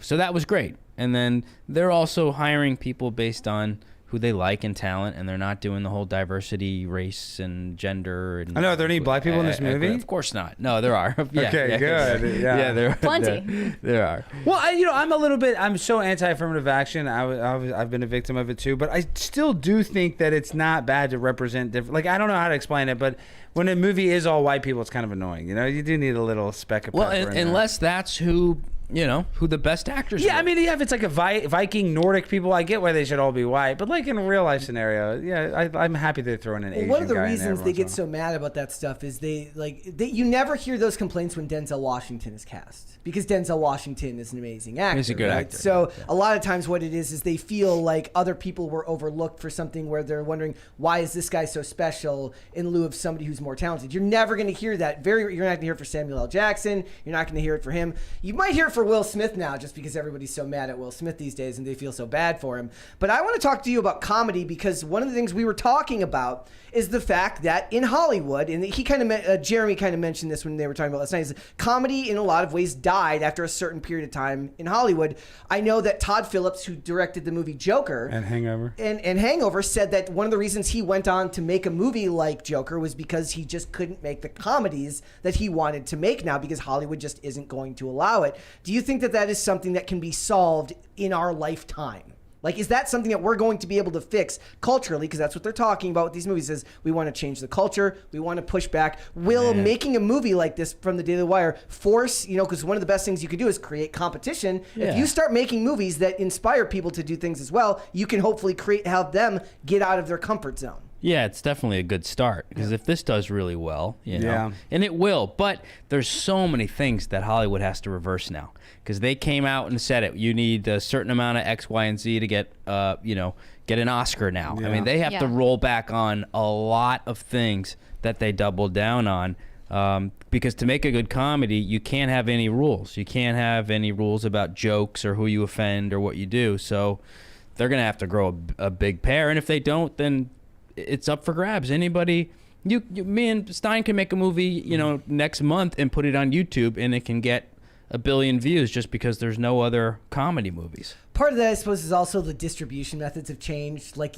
people don't have to go to theaters anymore to get their entertainment. Yeah. You don't judge a movie based on how well it did at the theater. You judge it by how many views it got or whether it has cultural significance. And I think that that's something that good comedy would help find, because this movie has a message. It does have its own... it has what was the term that Jeremy used? He says it's good to laugh at the absurd. But the most important thing is, if this makes money, that's what these other studios want. That's what moves the needle. That's what moves the needle. Yeah, I was watching an old episode of the X-Files files, and Kumail Nanjiani's talking to Chris Weitz, who did American Pie. And Kumail's on steroids. Yes. Yeah, And I was like, everyone's like, oh, look at him, he's in such good shape. And I was like, his job was to get in shape to do that movie, because he was doing a Marvel movie, right? But basically, he's saying that, like, back at that time period, studios took the wrong lessons. We were talking about this a little bit earlier in our review, that studios took the wrong lessons from these things. And he's talking about how instead of making movies about a coming of age story like American Pie was, it became about crude humor. So the studios took the wrong lessons from it. And that was just a couple of years removed from when comedy seemed to be killed off from Hollywood completely. But you had a golden age of comedy movies that came out in that time period, whether it's The Hangover, which was done by Todd Phillips. Sure. And one of the hallmarks of that is no rules. Well, there was a rule. In The Hangover, in the second one, in the tattoo scene when they're in Bangkok, Todd Phillips wanted it to be Mel Gibson. And this is right after Mel Gibson had gotten canceled for, saying all that anti-whatever he said. I forget what he said. The N-word or something about Israel. I forget what it was, but he got canceled. And I love Zach Galifianakis. He's probably one of the greatest comedic actors of our generation of the last 10, 15, 20 years. But I think he stood up against it. I think Bradley Cooper stood up against it, and they said they didn't want to be in a movie. So once you make these little concessions, that's the thing. Yeah. You slowly do that, and you go, all right, well, you can't have a white guy playing this role that maybe an Asian would play, or if you're not disabled, you can't play a disabled. So now they've kind of fucked themselves. Well, in a way, though, the dwarfs in Snow White, remember how they were in the new remake of it, they weren't going to use dwarfs, and then they went back because they got so much flack. So I guess there is something about casting the right character. If the guy's Asian, cast an Asian guy. Now they're trying to walk that back and say they were always going to do that. But I thought they had casted the actors that were bi, trans, and you know what I'm talking about? You saw that famous picture. And they weren't tiny. No, they were not. Yes. I mean, Well, one of them was shorter. That's because of Peter Dinklage, Yeah. Right. Yeah, he said they say he's terrible to other actors trying to break in. Yeah, he was like, you shouldn't be a dwarf. And meanwhile, he's cashing in on all these roles. He said, it plays into the stereotype that people with dwarfism live in caves. I was like, what the hell did that stereotype? What does that even mean? He's trying to steal all the roles. Do. Yeah. We also live under bridges. We live in all sorts of places. Can we expect you to be one of the dwarves in the Daily Wire Snow White movie then? Oh, they should have. That's such a good idea. I mean, there are rumors that Peter Dinklage is an asshole, though. They're not rumors. It's just the truth. I think he is an asshole. I mean, I kind of expect that. There's something actually in I like about the idea of an actor who's just open about being an asshole, though. Like, I don't want you. Don't pretend to me like. No, but he's a preachy. It's like, but it's like Gwyneth Paltrow when we're like, we laugh at the fact that she just looks disconnected from normal men and women because she's so rich and she doesn't pretend to try to fit in with the rest of the world. I can appreciate that. Yeah, there's something cool, but I also think it's cool when the guy's a millionaire and he drives like a truck. Yeah. You know, I mean, drives like a Toyota or whatever. I kind of like that. I don't like that. You don't like that? I like that. Unless you really, that's the car you want to drive. But go spend your money. You made the money. Go do what you want. But it's like Warren Buffett, his bit, he'd drive like a beat up truck and, he's a multi-billionaire. I like that bit. See, I drive a crappy car. I could buy a much nicer car and I drive a 4Runner. I have like 2 or 3 cars, not like trying to brag. They're in a truck and I have a nicer one.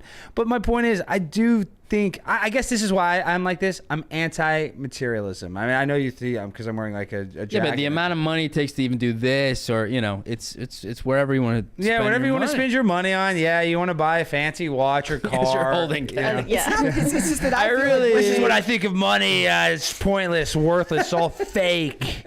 When they do that, it comes across as fake to me, like they're pandering to. That's what it comes across. Okay, I'll tell a story. So when Eric Trump was here and he comes in, now from what I understand, he's actually that guy. Supposedly right? those guys fly Spirit and stuff. Okay, so that's when, and I see him and he's got the flannel shirt on like that. I'm like, bro, you're the son of a billionaire. Put on a nice shirt. Yeah. Like, and I understand that's judgmental, and it's my first response. I don't actually feel that way, but when I see it, my alarm bells go off because it's kind of like you're playing a role to fit in with whoever you're around. Is he going to dress like that all the time, or is that person going to then put on something nicer when they're around other people? Because then you're just a chameleon who just changes what you look like based on the people you're around. That makes you a sociopath. And that's why people love that Trump is unapologetically leaning into that, like, elitist but still middle brow gilded aesthetic, like of American opulence and prosperity and wealth. See, I love the way everything's in gold. I love the way Adam Sandler dresses. You do? Yeah. What about Billie Eilish then? Well, Billie Eilish has like titties and weird stuff. I mean, have you ever seen that? There's this really funny Instagram series where this lady says it's a game and it says like Adam Sandler or lesbian, and it's picture cutouts and it says like, is this Adam Sandler or is this a lesbian? And you have to guess. I love eating the box,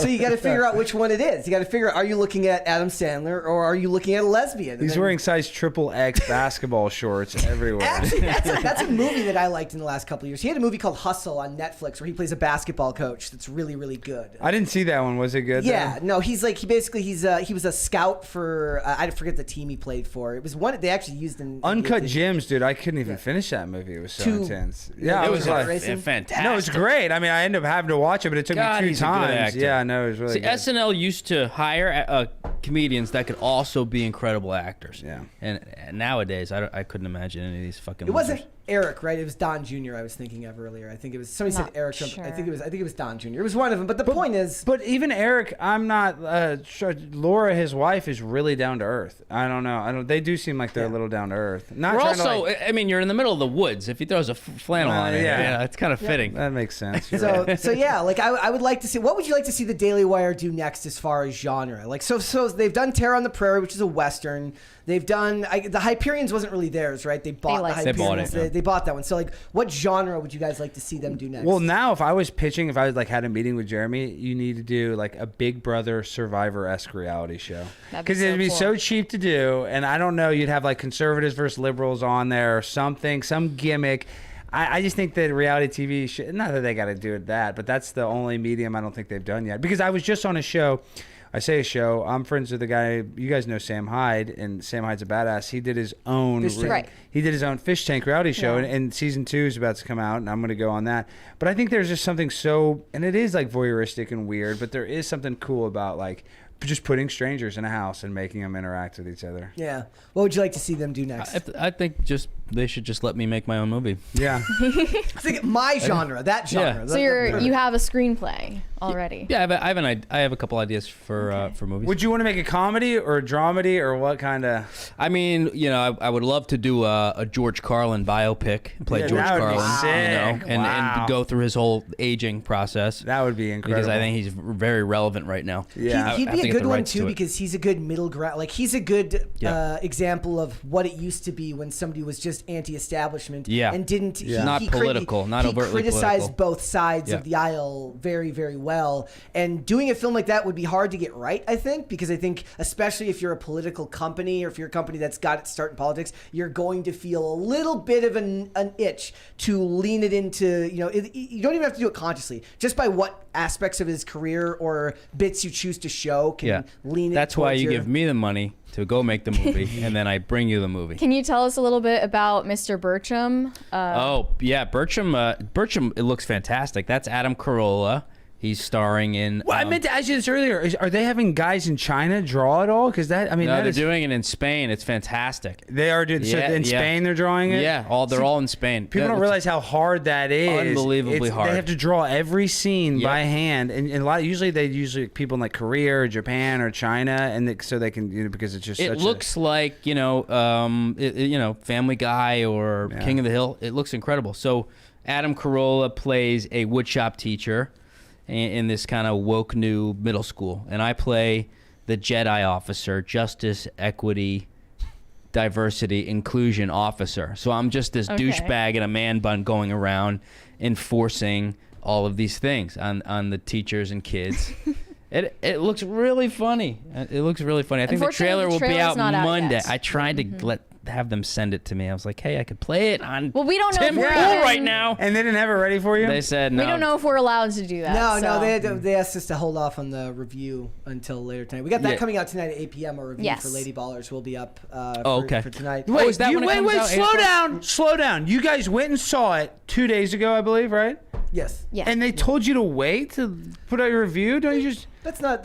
Is that not? I would thought industry. Oh, it's because it's not out yet. Yeah. Yeah. Yeah, but all big Hollywood movies don't they always wait? Don't they? As Depends. soon as a critic watches it, don't they usually write it? It depends. So different studios take different approaches to this. It's also different because it's streaming, not a theater release. So for theater releases, a lot of times what they'll do is they'll have a social media embargo, which goes up. You're allowed Because to I would think that you would want y'all to be talking about it before it Mm-hmm. comes out, but I guess not. Well, we're talking about it right now. I guess they'll talk about it's on late night. They'll talk about it, but they'll say I can't say too much. They'll show a clip or something. They should have had you show a clip. That's for sure. Yeah, I'm just surprised for wait 2 days. You'd think that it would just be better if you guys were talking about it more for the last 2 days. I actually enjoyed being able to review it a little bit later because I was able to sit with it for a while. And one of the hard things is when you're reviewing movies, a lot of times it's when we go, we have to take notes, and we didn't take notes because we didn't want to look be weird on my phone doing this in the theater After they expressly told us not to. Yeah, but so I had to as soon as the movie was over, I looked down at my phone and I'm writing down all the things. I would have had my wife's boyfriend with a video camera so we could bootleg it. Post the shaky cam. This was footage. my idea, which I wanted. I should have pitched them. I wanted to grab 20 seconds in the theater with my phone like this, and then post it on the channel and put ripped copy of. There's no way Lady that Ballers, would be and it's approved. just 20 Well, seconds I filmed long. the trailer to Bertram. I actually filmed it. Okay, maybe I shouldn't. Don't show do that. I it. don't We're wanna gonna get in trouble. We're though. gonna get in trouble. All right, so.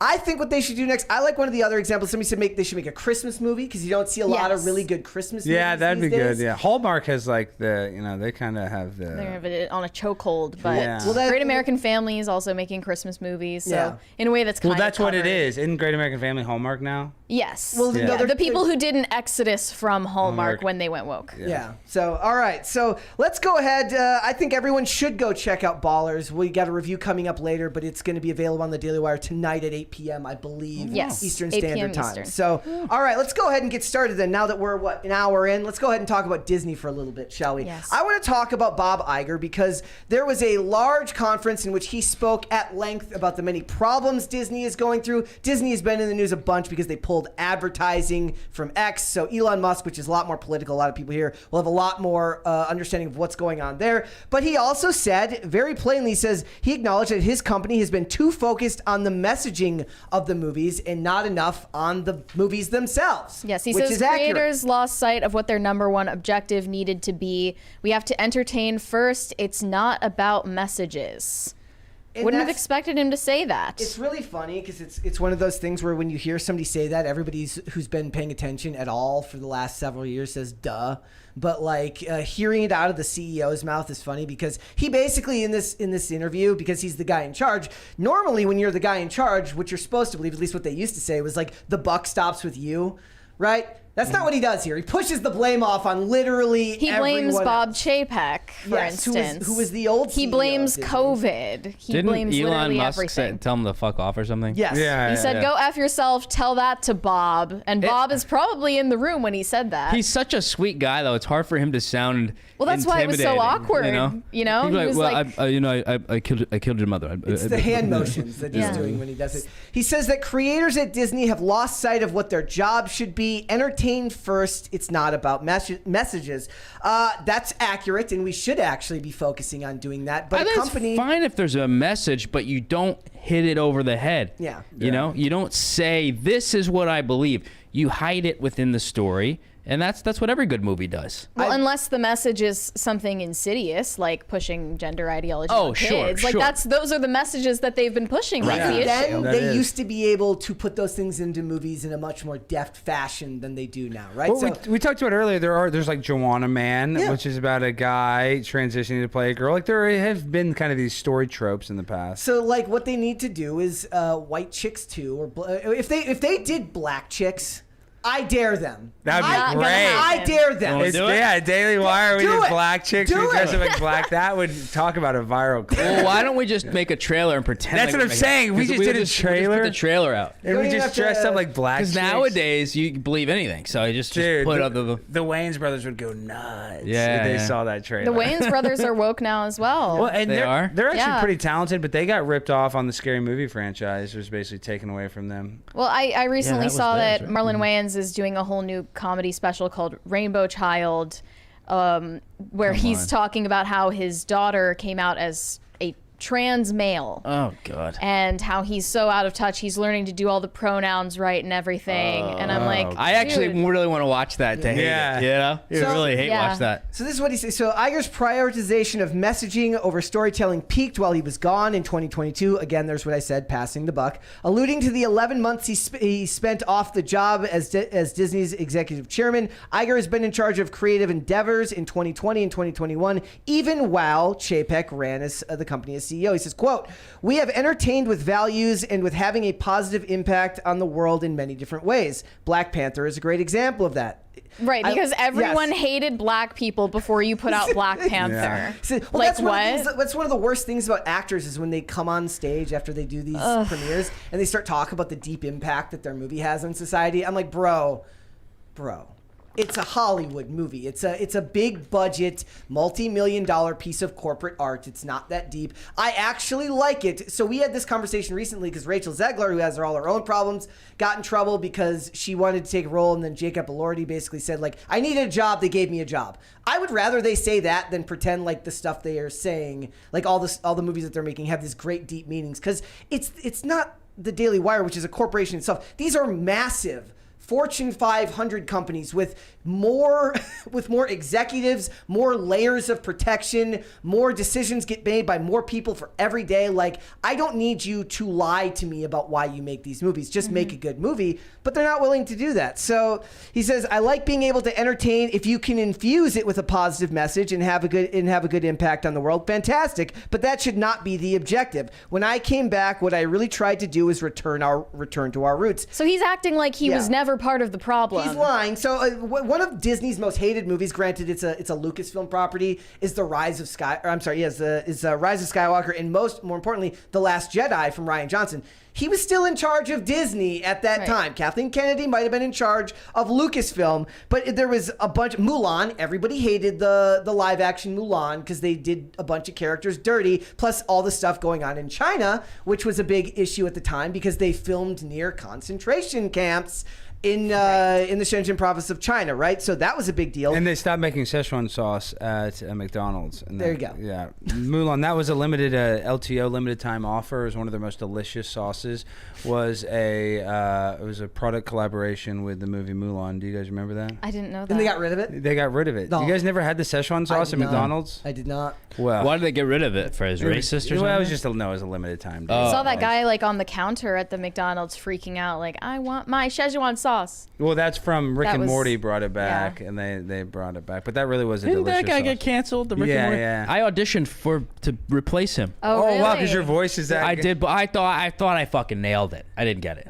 Well, But a part of me is like, if anyone looks me up now, they might go, I can't even hire this guy because he works for the Daily well, Wire. I liked Rick and Morty. I used to watch the show a little bit. I mean, I wasn't. It's funny. Yeah, it was really funny. But they say I haven't watched the new ones, but somebody I was watching, it was like a podcast or it was a short of people talking on a podcast, and they said that now the person impersonating him it's just like, even though the voice sounds just like it's just not the same. It's never doesn't- gonna be the Yeah, it same. just doesn't have the same. The character doesn't feel the same. Oh, I have to go look up and see who yeah. See, got the somebody's damn doing thing. it now. I don't know who it is. I just but- thought I'd make a lot of money doing that. Dude, you'd be rich. that show's a hit. I mean, Well, if Justin Roiland can get canceled, obviously you would too. So they would have to. But but replace did you you see? eventually. Did you see that Justin Roiland sketch though, where he's raping the baby? No. I mean, it's a sketch. He's like. But that's not even what they were mad at him for. I know that was just like they kind of like this. It was like something Hollywood would like, where he Yeah. kind of like joked that he was having sex with a baby. That's the problem, right? The stuff they actually like. Yeah, like they It's like that. crazy and That evil, didn't get yeah. him canceled at all. The other thing that he talks about here is is a problem with their business model, which is like oversaturation of content, which is a real thing, right? But he's like,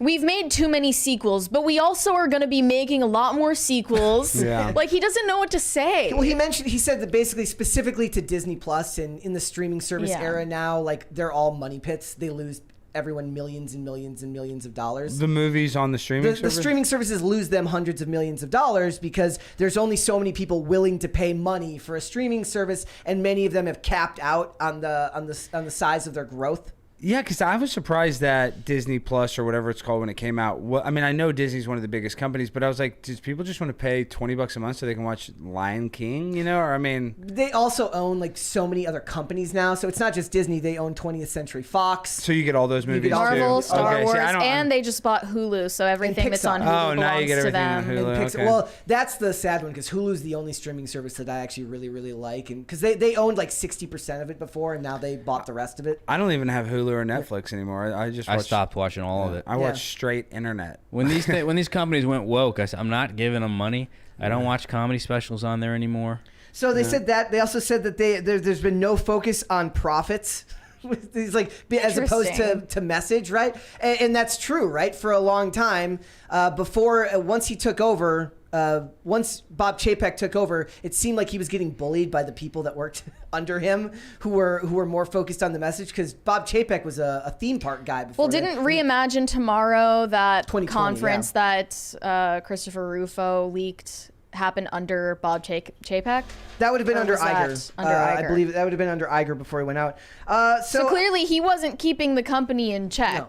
And there was plenty of movies that were failing beforehand, like Dumbo. They made a Dumbo remake that literally no one watched. They made Dumbo was black, right? There are a They lot of made a these that, Dumbo like, They remake? made That it was a big. classic movie. Yeah. Why even remake people have never it? heard of a lot of these things. Like, did you guys watch Luca? No, I Don't know what that is. I don't know what any of What's these the are. other one? Rava and the whatever dragon. So I do have a question for you guys. How could a company like Disney? Well, they had Tim Burton direct Yeah. it, so they were trying to make a great movie. They got one of the greatest directors. and nobody went and saw it. And Danny DeVito, Michael Keaton, Colin Farrell. Wow. You need how to turn it around. How could they win you back? They're in a tough spot, man. To be a CEO or somebody at one of these companies that have gone woke, because you're pleasing everybody, you're issuing apologies for every little offensive thing. You need like a Trump-style CEO to just be like, we're not doing this anymore. We're going back to the old style, and no more apologies, no more this woke shit. Oh, it's so You funny. have to. The interviewer brought up this old letter that Walt Disney wrote when he was nearing his death in 1966, where he was talking about how sequels are usually a mistake.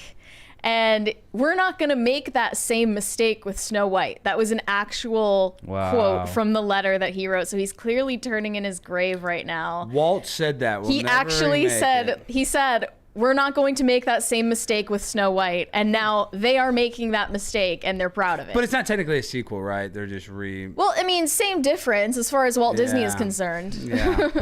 When does that come out? The Snow White? 2025. And What? that was a reaction. That was a 25? Yes. And they made that announcement, year, yeah. blamed it on the actors' strike and writers' strike delaying development. But in reality, it was because they needed to reshoot a bunch of things, rewrite a bunch of things, and delay it in reaction to Daily Wire's announcement. Yeah. So now Daily Wire has even more time to make theirs in competition and release it at exactly the same time in Which is March great for 2025. Daily Oh, that's what they're going to do. And they're not going to openly admit that, of course, but that's the truth. They should go head to head with it because it's just going to make it's just going to make Disney embarrassed, right? Even if they don't beat it, if they just cause a dent, it's going to make Disney look bad. So Right. Yeah, I would like to see Disney turn it around. I don't think that you can. I think even if it was possible, it would take 10, 15, 20 years for this to really turn around. A company this size, of a corporation this size, it would take 5 years before we even started seeing changes in a lot of these products, right? Because structurally, you have DEI departments, you have all sorts of things in place and that's not just the movies and the television, that's at the corporate structure for the people who aren't even creatives, right? It's infested every level of their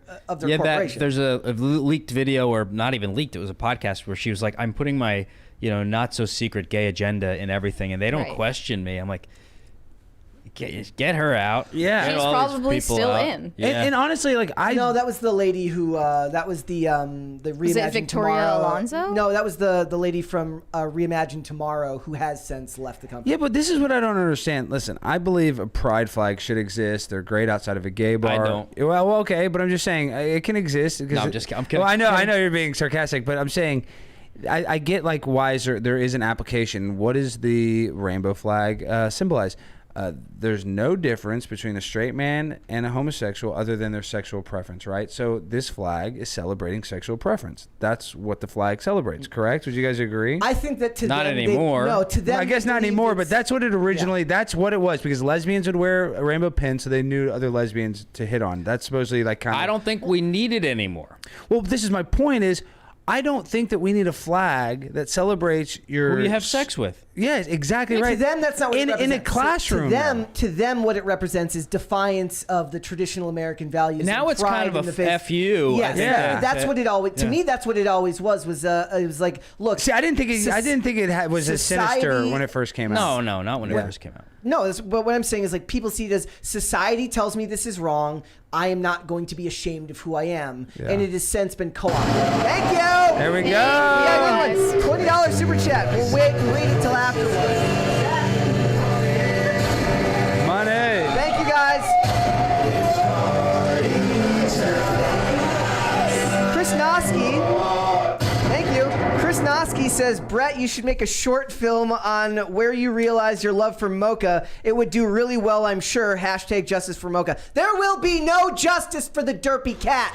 The derpy cat will never show up It's on an this. enemy of the pod. Well, we love cats. Wait, I've talked to osmosis. Not this cat. It's derpy. I love all it cats. Looks, well, you haven't met this cat yet. Why? The more messed up, the better. No. Like a one-eyed cat? Tripod it's cat with not 3 even that. legs? It just looks stupid. It just looks stupid. Okay, well. It looks like natural selection failed. I kind of like a person that doesn't We look had a that mouse smart. problem in my old house, and my roommate got a 3-legged cat to. What? Cat can't even and that walk. fixed it, I Yeah. assume. That fixed the Cat- problem. The mice All right. ate the. The mice ate the cat? Well, Oh. I mean, The cat was losing to the mice? I was like, the cat's not gonna be able to chase the mice, you idiot. well, I You know brought a a three. I three-legged know, but I'm just saying, still, cats are freaking tough, though. People don't realize they're intimidating. They're tougher than you think. Well, Yeah. I love cats, but no, I think that's like if you have rodents, get a cat. I mean, if you have a mouse, why not? These New York rodents don't give a fuck. I know, they're Cats. huge, dude. I saw that. I was the other day, it was outside of a pizza shop. Dude, there was a rat. It was the size of a football. I mean, it was like literally The that. homeless and the rats are getting empowered. I know. Eric I Adams is brought a homeless guy from funding- New York with me. We should have brought him up here, but Is he really homeless? No, he's an actor. Is it? Yeah, Esteban Romero. Look him up. He's an actor? Yeah, Tina Romero. Yeah. He's an actor. Yeah, he's been doing it. It's funny. Now I'm giving a little bit of the kayfabe. That's like the business. But he was doing open mics, doing comedy shows for like 10 years. And then somebody was like, "Hey, play a bum in this TikTok video," and then it got like 300 million views. He just plays a bum all the time. Mm-hmm. And my wife's boyfriend. Wow. Perfect. Love you, Don Terry. All right, we got to talk about one more thing from Disney. We'll get off it as soon as we're done with this. I want to talk about Bob Iger blaming COVID and just about everyone else for the failures of the Marvels, whereas the Daily Wire is seeing massive success. It looks like the Marvels, which cost $250 million to make, isn't even going to make $100 million here in the U.S. So it's going to be a financial disaster. I know they wanted to make a lot. I know they wanted to make a lot of money, but is it going to make its money back? No, not even close. Oh, wow. No, think about this. So if it costs $250 million to make, you add another 125 for budget for marketing. Marketing, yeah, that's the biggest part of the budget. Now you can't even get a movie, supposedly a studio movie made, if you don't have the marketing budget pre-approved. Forget about the production budget, but if you don't have like a 30 to 50 to $60 million marketing budget, the movie won't even get approved to be made. Yeah, so for this film, imagine $250 million. You add $100 million for budget. That's conservative estimate. It could be a little bit more than that. And it made $100 million domestically. You only keep 50% of that, so it hasn't even gotten that far yet. That's the split with the theaters? Roughly 60-40 with Disney, I believe. Okay. Here in the U.S., it averages out to 50-50 when you account for what they make overseas. Like if in China, the U.S. like movie studios only make about 25%. China keeps the rest, and then it's 50-50 with the rest of them. So it averages out. Surprised that China would do that. Yes, isn't that shocking? But basically, he says that this is the fault of COVID, which makes no sense because the movie was made at Pinewood Studios in the UK, which did not have COVID regulations while this was going on. Yeah, he said the Marvels was shot during COVID. There wasn't as much supervision on the set, so to speak, where we have where we have executives that are really looking over what's being done day after day after day.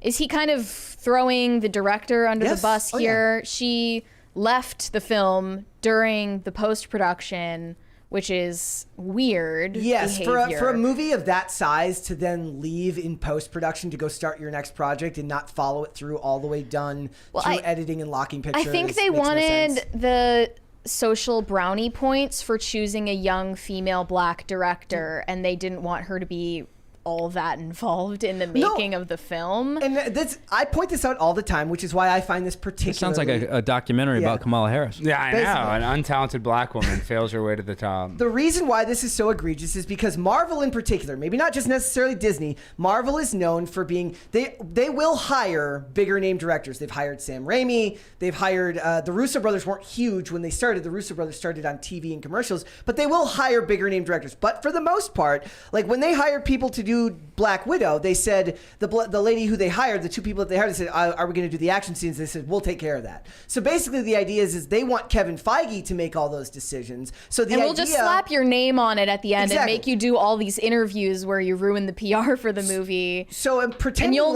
get the blame. So pretending like this is the lady's fault for doing this, even though I don't think I didn't like the Candyman. She's an unlikable woman. Yeah, I didn't like the Candyman. Well, didn't they shoot a Batman or Batgirl movie and then it didn't even come out? That was DC. You know, they also interviewed David Zaslav of Warner Brothers at the same conference and nobody cared. It was just Bob Iger in the headlines. Nobody asked him about how they spent whatever $100 million on a movie that didn't even get released. I have yet to see it. Also, we missed a second $20 one from Chris Noski. I just wanted to read that real quick. He said, Alex, you should pressure Brett to show you how adorable Mocha is. # justice for Mocha. It's not going to happen, ladies and gentlemen. I'm on Team Mocha. It's not going to happen on this show. Will be. He will be. It will not be on this show, ladies and gentlemen. It's not going to happen. I'm sorry.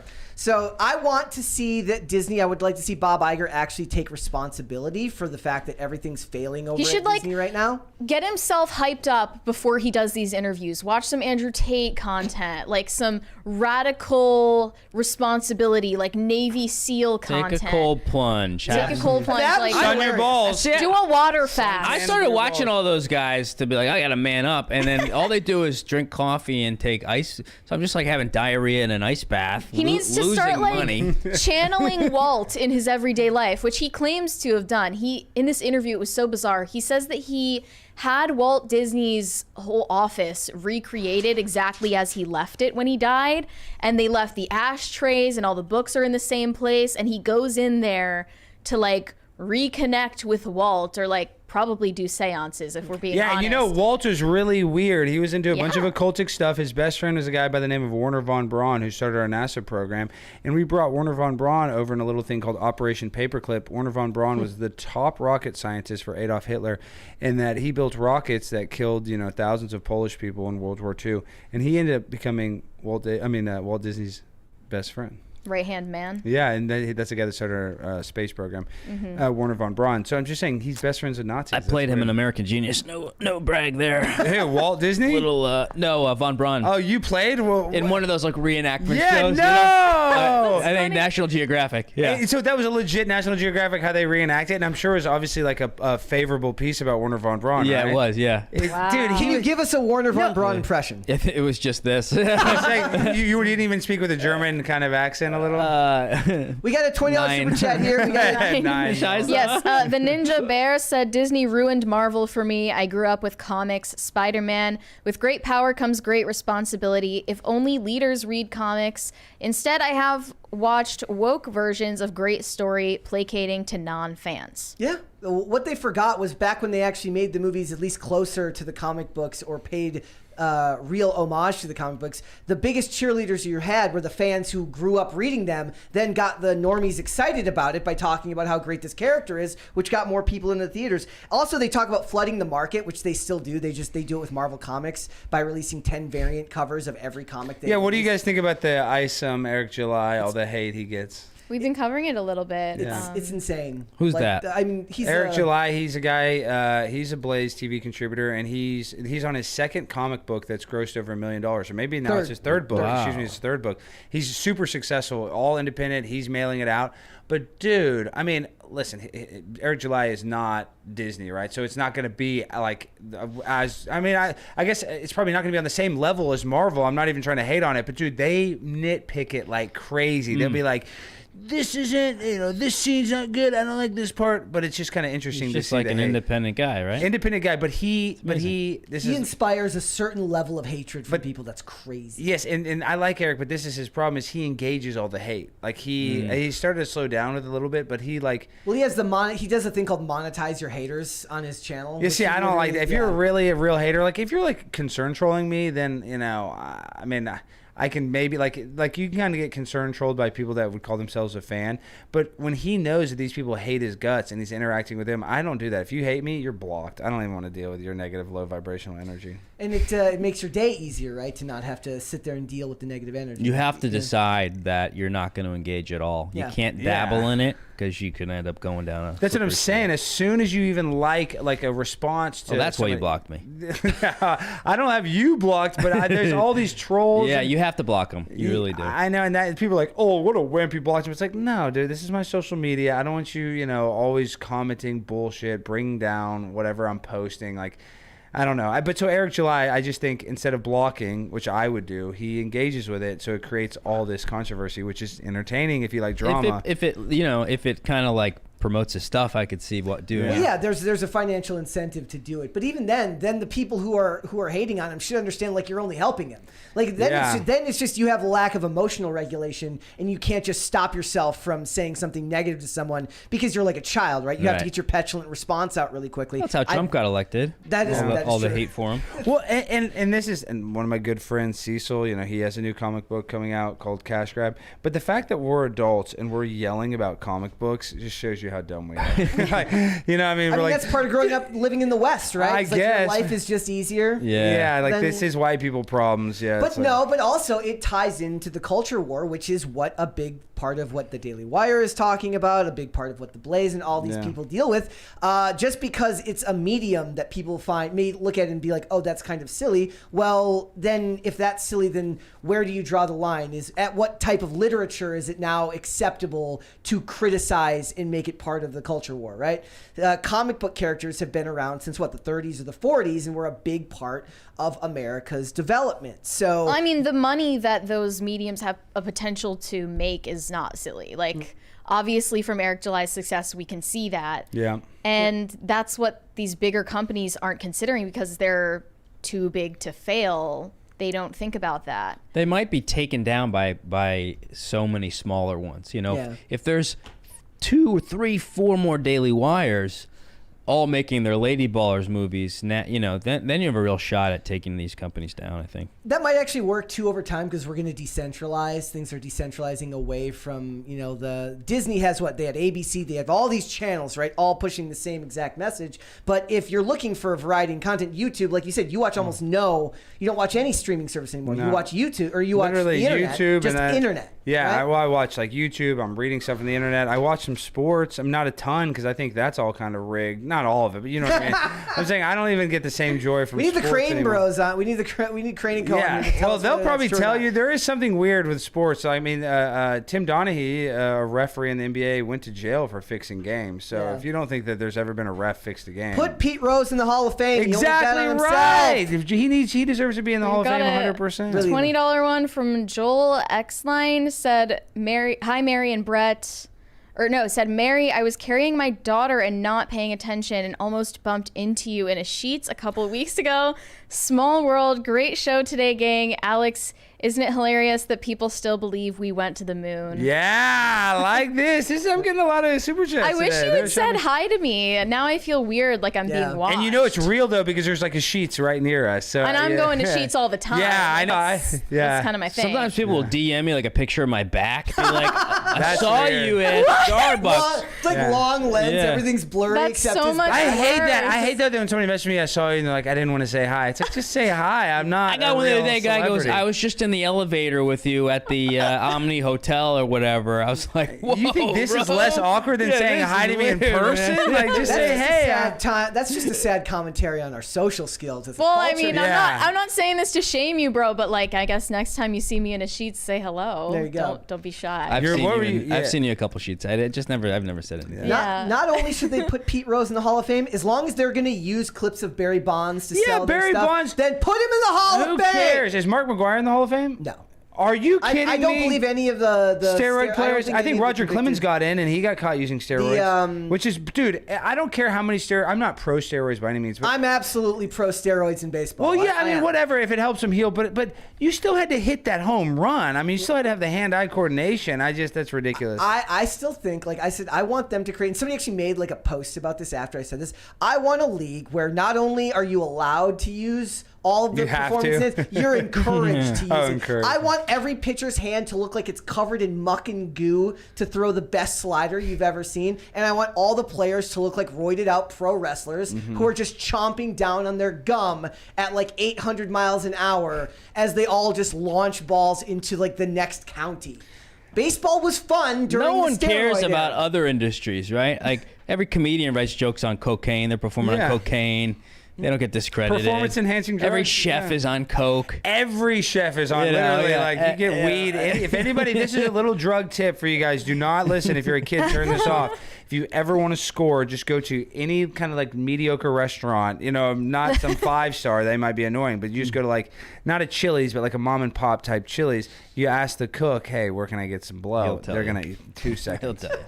You've tried it before. Yeah, and like San Diego, I did it. I kind of like a dive bar that had a restaurant. I was like, can I go back in the kitchen? And I literally, I asked the Mexican dude. I was like, hey, yeah, cocaine, and they're like, oh yeah, no problemo. My cousin Hector. So you're just like, can I go back in the kitchen? Yeah, you just kind of walk back there. You're allowed And to they were walk. just like, see? Yeah, you're just like, hey, look, I'm not a cop. I'm just a drunk kid trying to get high, man. Help a brother out. Yeah. Every waitress and every line cook in history always looks the same. You know, they look like they'll eventually turn their life around, but they've made a couple of bad choices, and we love those. Well, I love that those line meme, cooks. and now everybody's ripping it off. But a guy who's like walking out of Texas, like, when you're 38 years old working at Texas Roadhouse because you decided to be funny in your 20s. I don't know. You have to see the meme. I can't ever recreate it, but it's just funny that there is something weird. You get stuck in that loop where you're just in the service industry. It's tough. All right, Mary, let's go to some of the super chats We have there. a bunch of them. The non-20s. Andrew Jacobs said, "Hi, Mary and Brett. You both looked stunning at the Lady Ballers premiere. Yes, stunning and brave, the both of us. Congrats on 2 years tomorrow. Trump Santos 2024. Well, yeah, because Santos got expelled today. And I was with him yesterday, and I was with Vish, his communications director, and they thought that they had enough votes to skate by and not get expelled. But dude, Bob Menendez is taking gold bars from Egypt. All these guys are doing so much crooked stuff, and all George Santos did was like spend $100 on OnlyFans, and it was for a woman, you know. So that's why they were mad. They were like, "Look, if you'd spent it on a dude, we'd let it slide, but since you spent it on a woman, we're not gonna let that go." And he's like, I think there is a criminal investigation against him, but I don't think he did any serious crimes. And all these guys are literally giving all this money to the military-industrial complex so we can go kill literal children,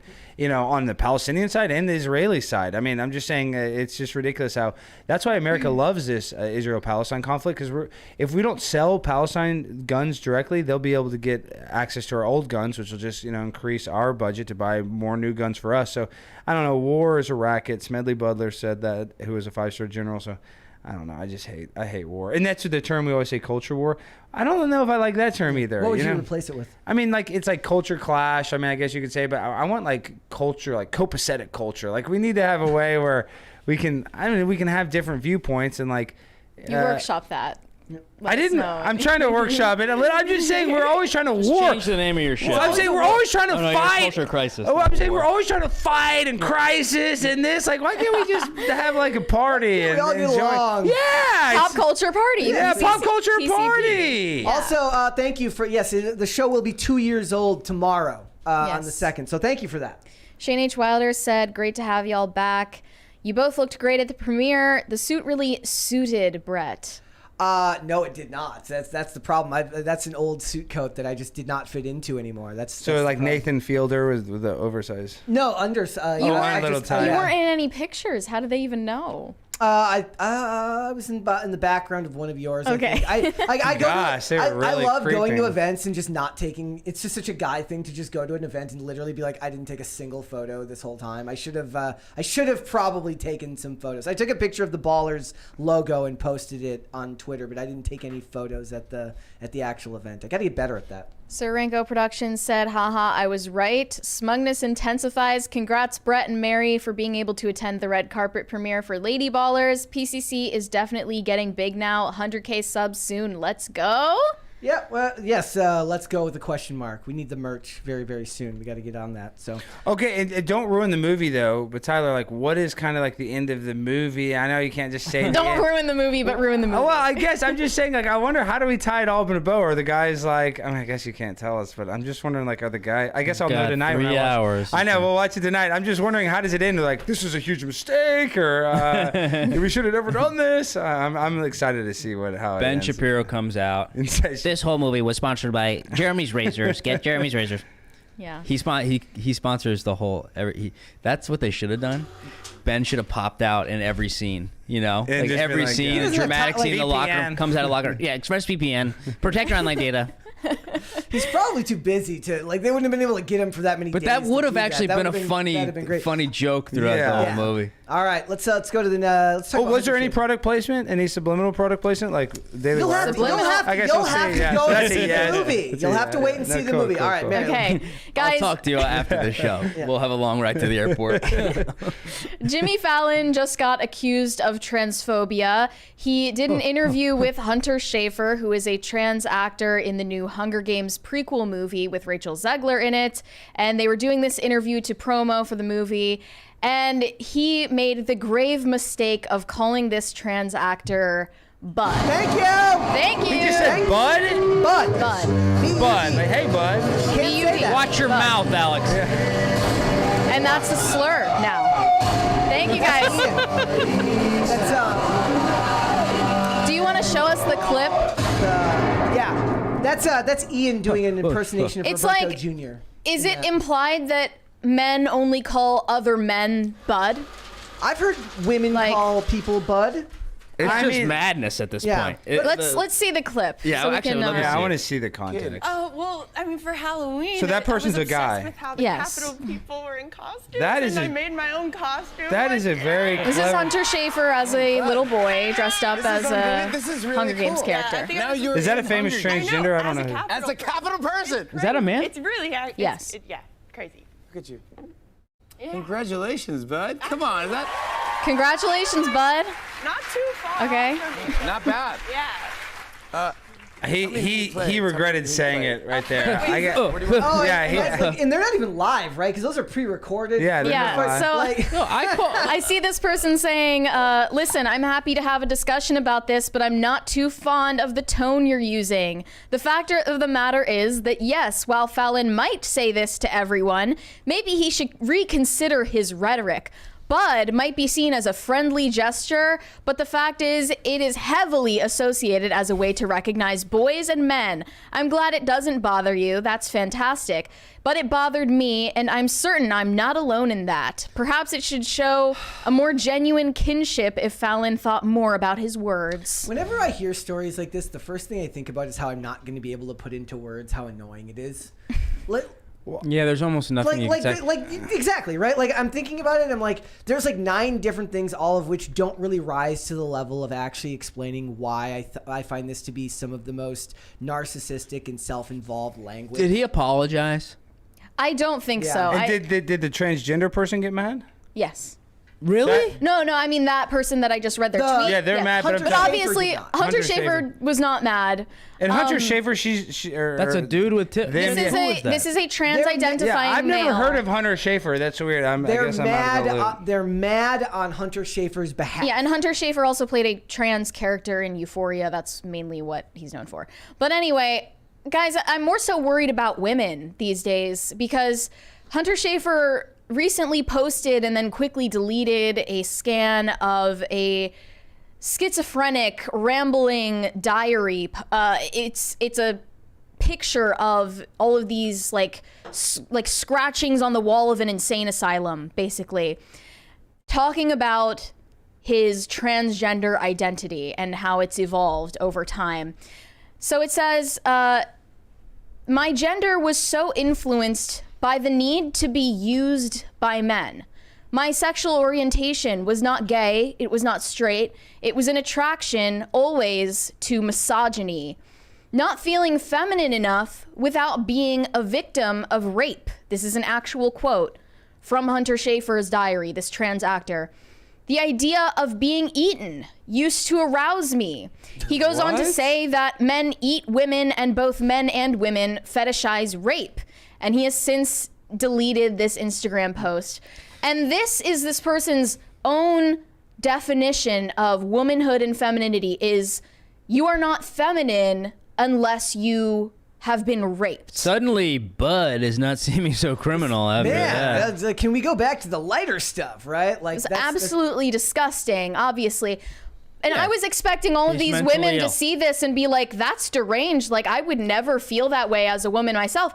But they're actually saying, no, this is something all women think, actually.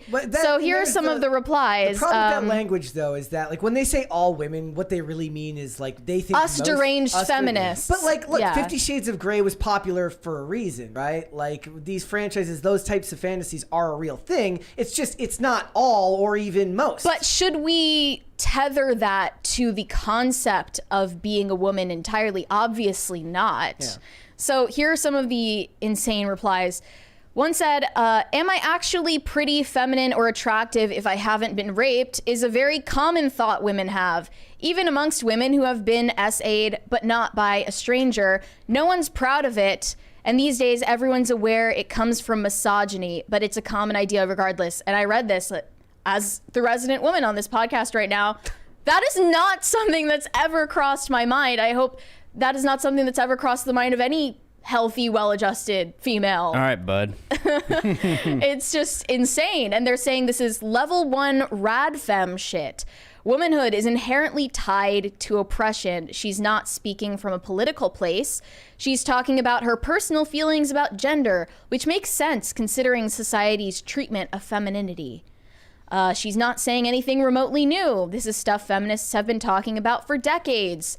The way femininity and suffering under patriarchy are so conflated that not being abused makes you feel like a failure of a woman. Is Hunter Schafer a lesbian or is she strictly Well, this dickly? is obviously a biological male, so this person you know what I cannot mean. be a lesbian, but I'm just saying because at one point did identify as such. Yeah, but that's weird because there are like perfect example, Caitlyn Jenner, who Donald Trump loves it when she poops in her bathroom or whatever, but she is a lesbian, so she's in the bathroom at Mar-a-Lago, shitting next to another woman that's naked and being sexually attracted to them. Right. That's very. And we're supposed to not call this what it is, which Yeah, is a fetish. that's It what might, I'm it might saying. just be a straight man who fetishizes dressing as a woman. Yeah. And then can just say I'm a lesbian, but you might just be a straight dude. But then And you that's have what's women going on, You have yeah. actual women defending it, which is the most confounding part of the whole thing. Dude, it's so maddening. It's not It's even not funny. confounding to me because women traditionally in these ways they love the idea of the affirmation of these things because they feel like they're speaking up for someone who's less advantaged than them. So Right, a Hollywood star who's on a late night talk show is like Yeah. the They actually- disadvantaged they But minority. they will still think that there's a victim. yes, though, they you do. know? They believe. They 100% believe that. Yeah. There was a when we watched the trailer for what was it, Beyonce's stupid movie that's coming out, The right? Renaissance She's like film. she's like it was very hard to make it in Hollywood or to make it in this God. industry as a black woman. Like your dad was like a multi-million-dollar music executive. You're literally Beyonce. You were the establishment in your making this comment as if that was somehow because of you were held back because of what you look like. Destiny's Nope. Child was a hit. Yes. dude. I mean, I and don't she was. want no. That's TLC. But what am I? I was singing those Scrubs. What is a huge Destiny Child? Bills. Bills. Yeah. Yeah. Gosh, they were good. Yeah. And Yeah, nobody. I think And she's, now- she's Nobody always been a discriminated against them. success. Yeah, and now Since she she drinks was cow probably blood. 18 or something. And her dad was a music executive that helped Right. her get Yeah, her yeah, I start. remember But that. that doesn't sell. It doesn't sell to say it was very hard being the daughter of a rich music executive. Taylor Swift is the daughter of a rich guy. Yeah, right? have you seen that? There's like once again, I'm talking about memes. If you can't see it, it's not as funny. But they, I always just describe them. I don't even bother pulling up a picture. I just Yeah, describe it. If they don't like it, deal with it. But in one of her songs, she's like, I grew up on a farmhouse, and then somebody posted the house that Taylor Swift grew up in, and it's like the nicest. It is kind of like a farmhouse, but like a farmhouse mansion. Like I mean, it's like She couldn't rhyme with Victorian. farm I mean, it mansion. just look. I mean, you're like, this is like out of Gone with the Wind or something. It's so nice. She couldn't rhyme farm mansion. Yeah, So- exactly. She also said Hard. it was just so hard being a hot, skinny, tall, blonde girl in high school. Everyone hated Taylor me. I was Swift so said that? unpopular. She I didn't said fit that? in. Well, yeah, I mean, she, at least in her music, suggests like, oh, I just never fit in when I was in school, whatever. You got Like, it. You got to have that sob story. $800,000 childhood home. Yeah. Yeah, well, and listen, let's go conspiracy real quick. I think that relationship, and somebody else just said it. Her and Travis Kelce, it's like their agents set them up. I don't even think they're. I mean, they might be think it's banging. all a conspiracy. No, I'm saying they might be banging, but they get set up. Like their relationship is less real than like. I don't think there's the real chemistry you think is there. Yeah. You know what I mean? It's very inorganic, I guess is how I describe it. Because in order to date Taylor Swift, you have to jump through all these hoops. You have to get on her schedule, and then he Yeah, has how do a you schedule. even get to her? There's like a. That's what I'm saying. An agent sets them up. There's a mediator that set up Travis Kelce. They have an arranged marriage. Exactly. That's We're what I'm going trying back to say. to arranged marriage. It's an arranged relationship. Like It is she's not arranged. bumping into someone at the dry cleaner because she owns the dry cleaner. She does not actually go to the dry cleaner. Is that how people met their husbands? I back in have the day? no idea how. Well, a lot of people meet their husbands at work. I mean, I wasn't for a long time the number one place people got married was by meeting each other at work, right? Big one, yeah. Who's she going to meet at work? I guess other musical acts. That hasn't worked out for Justin her. Bieber. All the musical acts that she's dated. It's got to be tough to be a hyper successful woman like that. Yeah. Yeah. To attract men because I'd You be emasculate intimidated. them, yeah. yeah. I would never date a woman that makes more money than me. I'd be nervous. And you know, it's I kind of like to date a woman that doesn't have a ton of money because then I seem richer. But They need you. yeah, like I need them to need me. Hungry are you? Yeah. We got. You can get it supersized. The guy who's bringing a homeless guy around. Yeah. Now it makes sense. Yeah, you do. That's You right, do look pretty nice next to that guy. Yeah, I look great next to that guy. Yeah. That's why you bring him around, right? Yeah, Like, you just to gotta, pump the me best up. thing you can do is like, that's what I'll do is I'll find I'm sure there's at least one guy on planet Earth that's shorter than me, and I will just go with him everywhere so I don't look as short as I am. It'll be everywhere. Tyler Fischer. I think we might be are we the same height or close to the same height? Well, how many millimeters are you? Because that's I'm- how I count. I'm 5'5". It's a little dating tip. Yeah. Oh, tell me this. What do you guys think about the DeSantis boot scandal? It's that was my favorite. Like every time Let him do it. It's- I know. Let him As do a it. man of height challenged. No, No, but this But is you this is own the it. I think conspiracy. he should have. I think he should have This- leaned into it. but I he think should have says- leaned into it. He said that he's 5'11", right? He said that in an interview. Anybody that's 5'11" would say they're 6 feet. That's just how it works. Nobody would ever say 5'11". See, I disagree. I mean, what do you guys think about that? Maybe that's He doesn't true, want to but, like, lie. You don't want to here's get caught in any lies as a Exactly. politician. like the beauty of being He lies short, every day the on beauty something. of being I mean- short, like as somebody like I'm 5'5", and I'm never gonna like round up and say 5'6". Why 'Cause not? it doesn't- On a dating app, you wouldn't put I- 5'7"? I've Here's a used- I've trick. never used a You dating want to app. say I'm under 6 feet. Okay, that's perfect. It's not lying. That's Yeah. technically not lying. It's Not like, lying. How far under 6 feet? Then he's like, oh. Yeah, you say you're a millimeter. I'm 1,800 millimeters. Yeah. And they never do the math. So I think you're right. I think it would be impossible for Taylor Swift to find somebody to. No, to she's date. screwed. You can't be too successful.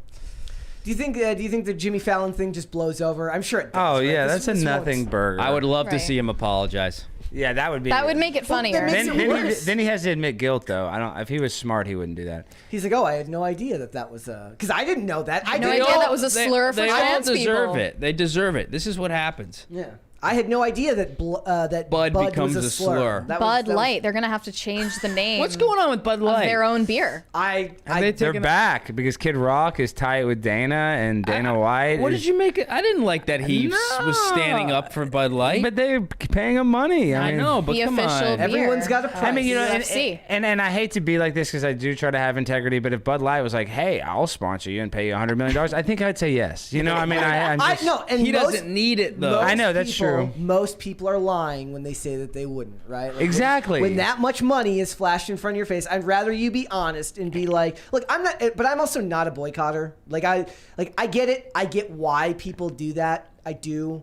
But to me, I'm just not willing. Like, granted, I don't drink, so I don't drink cutting Bud Light out of my diet isn't a problem, Yeah, it right? wasn't hard, I'm yeah. not boycotting Target. If I have to go get something at Target, I'm going to go get something at Target. I don't Exactly care. right. I stopped going for a while. Yeah. Yeah. Then I needed a suitcase. Exactly. Yeah, I've been back to Target since. I've been to Target a bunch. I mean, I've got the needed- jeans at I Target. needed a 3-ring binder. and- Yeah. Also, Fuck when me. does it stop? Right? Like technically, your phone has elements of it that were made by slave children in foreign countries. Yeah. It really isn't. Yeah, but Mary's they weren't pointed this out- trans slaves. And Mary's pointed this out to me before. It's when we have the cart debate, right? Is when we say everyone picks what they're offended by and then just goes with it. So what we were talking about is returning carts at a grocery store. And everyone gets up in arms when you don't return your cart at a grocery store. I was a cart pusher, so I empathize, right? But Yeah, do but you we put- gave you a job but- by not returning the cards. Yeah. You Okay, stay see, in should Someone's be- talking common sense here. The Yeah. idea is, even if I think that you should, well, the idea is that you're risking other cars getting damaged by the cart going loose, and technically he still has to put them in from the cart corral. But the point is, It's a dog eat dog world. yes, but the point is, like, when you go to the grocery store, do I always, like, if I decide I'm not going to get something, do I always walk it all the way back No, to in where the it grocery goes? store. So you're picking what you're upset about, and you're just deciding this is what I'm angry about, and I'm going to plant my flag here without acknowledging the hypocrisy that everyone's going to have something that they're going to be. Well, this is the hypocrisy because of that cart narcs. Because that's such a Yeah. well-known content. I'm like always pushing my cart back just because I don't want to get caught on that. But if you did like a crossover with cart narcs, like that would be I would love to hilarious. do. I'd like to do that. I need to reach out to cart narcs, but on neither here nor there about the cart. What I do encourage is everybody should be shoplifting and stealing from the self-checkout line. And you're like, Alex, why? You can't do get it. away with Well, that. that's what I'm saying. I No, do yes, it. you can. No, you No, there's can't. so many ways to get No. away with it. Yes, and this is why I say to do Have you it. seen the No, Walmart? Alex, tell us your defense first. First of all, they're trying to use artificial intelligence and robots to take away our jobs, so we need to stick it to them so they realize, hey, we shouldn't let these robots just check themselves out. We gotta put the onus on them to bring back actual, whatever cart checkers or whatever. Not cart checkers. What is it? Cashiers. Cashiers. I always steal from that. Yeah. Self checkout. And I'll tell you why. Because I'll scan my item and then it'll be like, place item in bag. And I'm like, I fucking did. Place item in bag. And then they shut you down. They send the guy, they gotta put the key in. Takes way Then longer. I go, I'm taking an avocado. Yeah, of course, dude. A banana here or there. You I'm scan- gonna. Nowadays, Scan your if you're- steak if as you a go to, banana. like, Yeah, if that's you it. go- It's That's so the easy because scam. you do this. All you have to do is miss it and then put it. You go, I don't know. I'm not a fucking cashier. Yeah. You're I'm making not me an work expert here. at this. And technically, you can't go to jail because you're not leaving. Let's say you don't scan something and they come and they check. They look. If they don't check your bag, it's on them because you're just scanning it. You're not purposely trying to You steal also it. just go to San Francisco and they'll just let you take it anyway. Well, not as long anymore as because it's everything's behind a locked thing. Oh god, that's humiliating. no, Going if to you go to- Walgreens. if you I had go to to get condoms, and I was like, then they come out. We need help in the condom aisle. We got a horny guy in aisle 4. He's in a hurry. I'm like, I also need They're like, deodorant. Yeah, they're like, oh, so not like Trojans. What kind did you want? They're like, right, the small one. But like at the Walmart, like if you don't put it in your cart now, like a camera turns on and it like tells you that you didn't scan something. It's crazy. Yeah, I mean, I try not to shoplift as much ever since I've got a little money, but I'm very pro shoplifting. I mean, at big corporations, so from a mom and pop shop, from a restaurant, don't dine and dash. But if Starbucks, I'll take technically, that's what I'm saying. If it's Starbucks, just take all. If you're Chipotle, take as many napkins as you can fit in your satchel or your purse, ma'am. Wait, how do you shoplift from a Starbucks? You just grab the coffee with somebody else's name. You just walk out. No. They got waters and bars or whatever. Yeah. Okay. You're like I've learned to love every type of coffee because I just take whatever somebody the next one. Well, okay. Yes, I'm Allison. I'm gonna just take it and leave. The Chipotle near my house the other day, I ordered, and I don't eat the Chipotle that much. I feel like I bring them up a lot in the past few minutes, but sometimes I'll get a bowl or something. And we find out you have a $2 million sponsorship with Chipotle. No, but the other day I go to get my to-go order, and they're like, and usually now they have like a shelf with like by your name, and they'll have like 10 orders on that shelf. And I go and I'm like, why is there no orders on the shelves? Like, oh, we had to move it to the back because people were just running in here and stealing random bags of food. Well, that's what I'm saying were. is you're pointing out is like what's happening now. The reason why these stores shut down is because people just run in and take stuff. Yeah. I saw a homeless guy coming to Chipotle. He had a kit that I could only assume he designed. Okay. He walks in, he opens it like a briefcase, and it had a compartment for napkins, ketchup, hot sauce, and he just very carefully arranged. He had about 100 napkins, a couple bottles of hot sauce. He was just stealing their Tabasco or whatever. Yes, but he had a kit where everything had, and it had a little straw. And I'm going, what the hell? Eat my burrito, and he walks out with his little kit. Damn. Because nobody will stop homeless people. It's like a shower caddy or whatever. It's like a toiletry bag for Chipotle stuff. Gosh. It was brilliant. Let's go to Super Chats. Shane H. Wilder said, the pimp on a blimp is here. Not surprising. After all, he got Mary hooked and became her dealer. I did. We did. You fentanyl ruined on my life. show. That picture was ridiculous. Yeah, somebody brought that up the other day. They're like, I think Mary Morgan did fentanyl on your show. I was like, yeah, that was I thought it was crack. Was it? It was crack. It was a crack pipe. It looked Yeah, like it a was crack pipe to me. Yeah, it was we a put crack pipe. fentanyl in the crack pipe. Yeah. Okay. DC&C said, hello, Mr. and Mrs. Stein, all tucked up today? Nah, well, no, I'm letting my balls hang out in honor of Lady Ballers coming out tonight at 8 p.m. Let the balls out at 8 p.m. tonight. 8 p.m. We got the balls hanging and banging. Bucky Ducky said, Texas really is built different. We can deal with a Category 7 hurricane, but we can't deal with a quarter-inch of snow. That's true. That's going back to the Ted Cruz You thing. just gotta get used to it eventually. No, it's not that people are cold. It's that like the pipes, it's just it's not actually designed for literally that just weather, just people aren't used to it. And let's just say that freeze happens. Okay, in Ohio it freezes every year, so if you have a weak pipe, it's going to break that year. But because there's no freezes, it was just like an overabundance of pipes bursting because they'd never gone through that cold condition. You know? Ted was just dropping his daughter off in the Caribbean or something. Yeah, he's just hanging out I in was just Cancun. dropping her off. That's what I was doing. Let's do 2 more. DC&C said, congratulations on the matrimonials, Mr. Stein. Thank you. Sir Rinko Did you get married? Productions. To Tiffany Gomez. Really? Yeah. Yeah. Nice. That's what they were. That motherfucker's not a real lady. Yeah. They Well, she said, doesn't know it. They want to I know, stole her identity. when is the Dasovic v. Stein fight happen Yes. for Tiffany's hand in marriage? I would, I would crawl over broken glass. Okay, Let's go. He's got a height advantage. Well, with it's scrappy. funny you say this. No, it's funny you say this because I actually want to say this. I did a boxing match. I fought Mike Harrington, Louis J. Gomez's producer, and I won the boxing match. But now all these people want to box me. I think I'm going to retire. I mean, I'm going to have to fight again. But the training, the boxing match is fun. I didn't get hurt or anything. But the training, the sparring, I got hurt in sparring a couple times. Like, the work that goes into being one of those, even those stupid influencer boxers, which I'm kind of one myself, it's a lot of work training to get hit in the head. And I train with those like strictly Latino dudes that are just like there's like a 140-pound guy who'll just punch me right in the titty and it hurts. I mean, I don't know how else to describe it. It hurts. Let's do 1 more. Michael Williams said, love you, Mary, but Brett doesn't get enough love. I love you, Brett. Also, Thank you. Primetime, can you do the thing for me, please? I do wish Phil was here, though. Well, you already Prime did it. time, 9 to 9, on the Yeah. grind all the time. Go insane for the Ukraine. Dr. Fauci, give me that ouchie. All right. Thank you for we that. got one more here. Mary, what the Guys. hell is going on with Dolly Parton? Dolly Parton is getting hate right now because she is a hot granny that wears skimpy, scantily clad outfits. I don't know how else to put it, guys. And a lot of people are saying you can't hate on Dolly Parton. You can say anything about anyone, but not her. And it seems like everyone is on her side. Wait, does that make her the Antichrist? Maybe Dolly Parton she could is be the Antichrist. She did She's- fund the vaccine. Did you She's see gotten that? everyone on her side. You didn't see? She gave a bunch of money to whatever national university. Yeah. She was one of like the original funders of the vaccine. She got some of that buttocks in her face, man. Yeah, Little she's got- butthole. Well, no She got doubt she everything. has gotten work done, and she's been very open about that fact. So, I mean, Terrifying. at least you're not lying to Yeah. people. She's like, I just look like this at 77. Yeah. But And she she's has also, a theme park though, right? Yeah. Dollywood. I mean, Dollywood. you know, she's larger than life. Let her tits hang out. Is it a whatever. wood from you?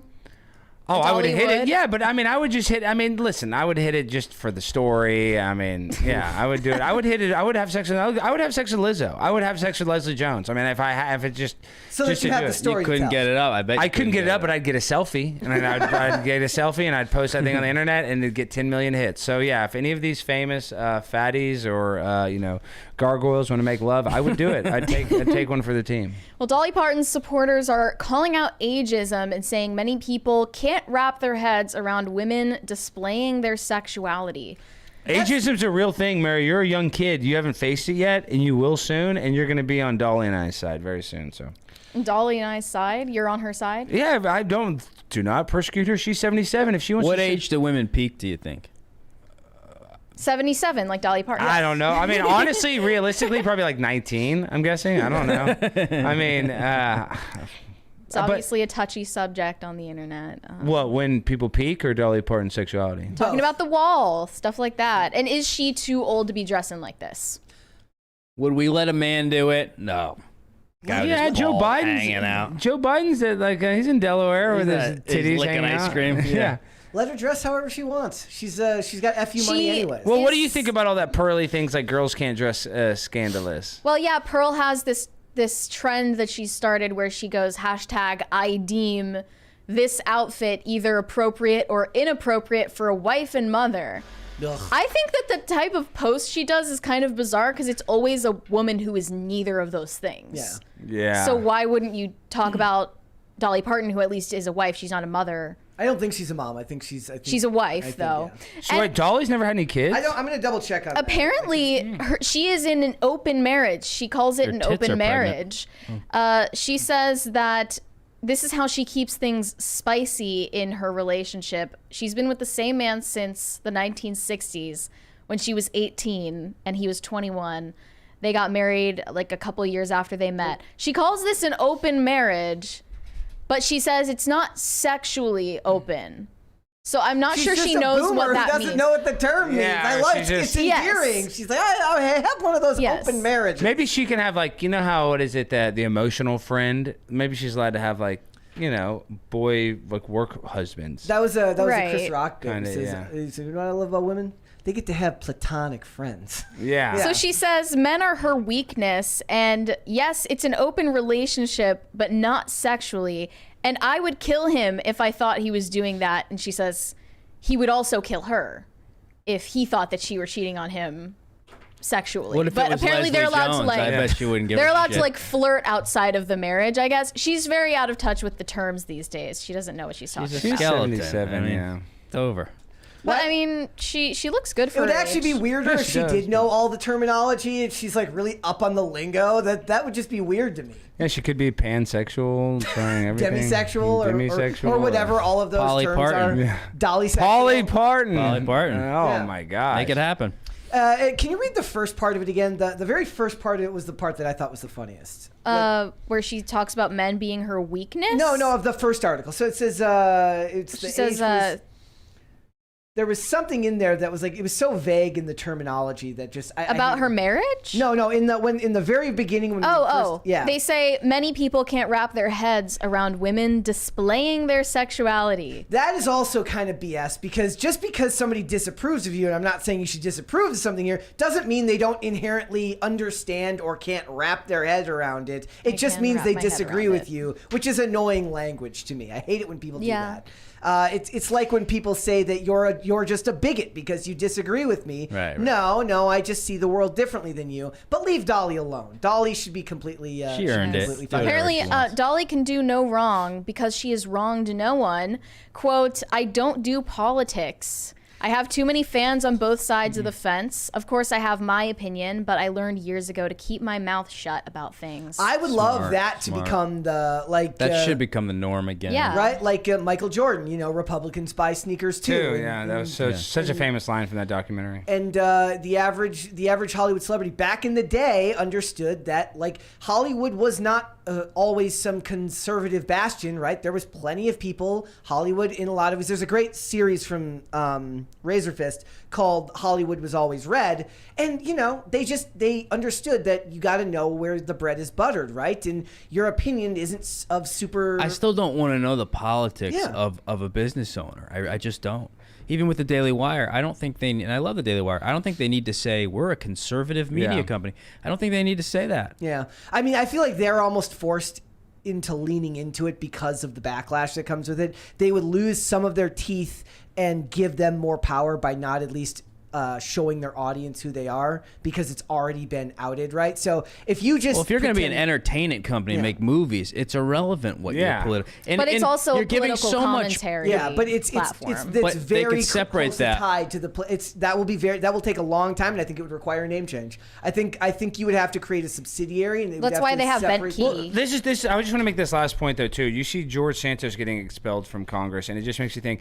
This is why I don't even like to put a label on myself of conservative or liberal, even though I have these views, because the right side is just as annoying as the left side. That's the one thing that's why I would like it if The Blaze, Daily Wire. I like having more of a middle of the road populist viewpoint instead of, even though obviously The Blaze is conservative, obviously Daily Wire is, but I'd like to try to at least have the illusion that we're more of a populist in just one way. People make those comments about Tim and his company, right? But many of the people here, almost all of them, probably wouldn't describe themselves. Mary would describe herself as conservative, I think, but most of them probably wouldn't give themselves that label, and certainly wouldn't say that they're Republicans or anything like that. I'm probably one of the more liberal people here at this company, or at least pretty. I'm a far right extremist. Yes, exactly. But I just think abortion's really bad. Other than that, I mean, there's other stuff. Like, I'm not anti-immigration. I hate that there's a fentanyl crisis just letting people across the southern border. But I mean, really, I think social services, we should help people. I mean, I'm not totally against that. So, and like, as somebody who had to go through rehab, got clean, and was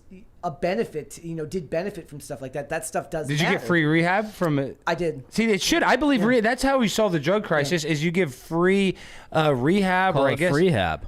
Rehab, yeah. But seriously, people need. Well, my insurance through the state at that time covered it. But still, that's what I'm saying is we don't give access to actually help people. Instead, we're very punitive, and then you get a guy, you throw him in jail, then it's on his record. We'll help people in other countries and give them billions of dollars. Yeah, but that's like, we're not helping the people here. We're helping the people in other countries.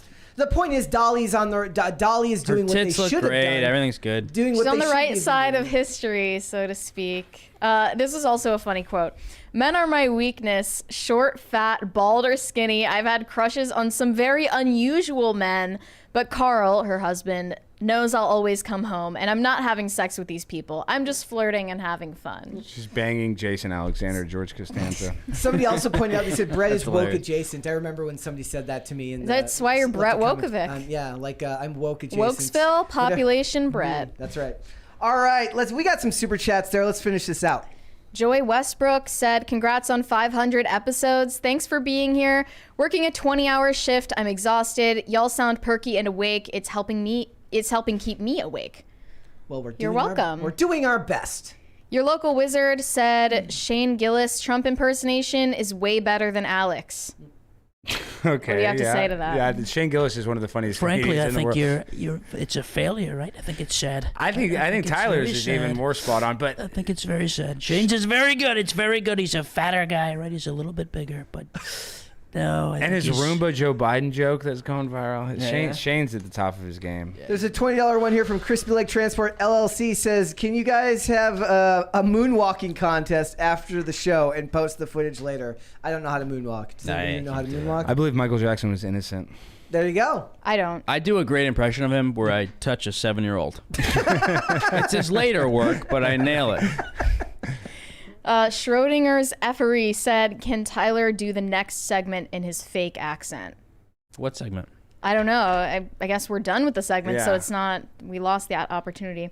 Shane H. Wilder said, pregnant man emoji. I thought that was just a post-Thanksgiving meal emoji. Why did no one tell me this before Thanksgiving? Actually, I think Xavier Geruso said, like, this is the only time I'll accept the pregnant man emojis right after Thanksgiving. Oh, I think Makes they're sense. talking about I do a fake foreign guy on stage in the Get Away with Pretty Much Murder. I've been going on stage and just pretending I'm an illegal immigrant, and everyone are like, yeah, they're so... You stay in character. Yes, yeah. So like and Andy then, Kaufman, like. and then Laka, sometimes I'll be like, all right, I'm from Connecticut. I know break out of it. And then they. But laugh. I've been going on as a gay guy, immigrant. Then I've been doing like a gay, blind, trans immigrant, and everyone's so afraid to challenge it. Yeah. So I just say the they most just- crazy shit. And you know you're getting wild They're audiences like, in yes. New York. Yeah. Yeah. Do they ever feel like taken when you do that? Do they feel like scammed after you come out and say, like, I've got actually? It's a wild reaction because sometimes I'll do it for 20 minutes or something.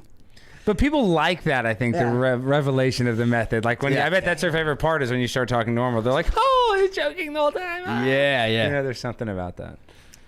We got a $20 one from Chat Rat. Rats in the chat, rats in the chat. Yeah. Where the chat rats at? We want our Szechuan sauce. Wubba dubba dub. Also, borax. So good. I love you, chat rats. You guys, even when I go on another show, I can always find my chat rats. God Another bless you. $20 from Disco Jensen. Shut up and take my money. Well, we did. Thank you. Thank you. Thank you. Appreciate that. But we're not going to shut up. Isaac Martinez said, saw Godzilla -1, best movie since the original. I've heard that, and I've heard that like for a movie that had a budget of like 15, it was a very low budget. Other than a couple of bad CGI effects, the movie's really, really good and does great justice to the Godzilla character. So I was gonna see that this weekend. I think instead I'm gonna go see Silent Night with Joel Kinnaman. It's a John Woo Christmas movie that apparently is so violent and so depressing. The dude got out. He's like, dude, I had to take like a Prozac when I was done. It was like Uncut Gems He's kinda. like, it's violent. It's awful, and it's like that from start to finish. I'm like, let's go.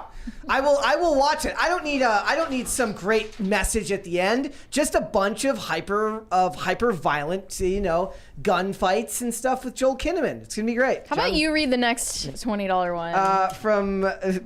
I have to read this one from Courier 66. Yeah, you go Why? ahead. It says, why am I being tricked into something No, here? you're not. Okay, let's get right into it. Happy late 500. Here's to the land of, is that Butte? I don't know. Butte? The land of rocks and riches. I'm not saying that word. That's a rooster. I'm not saying the other word for it.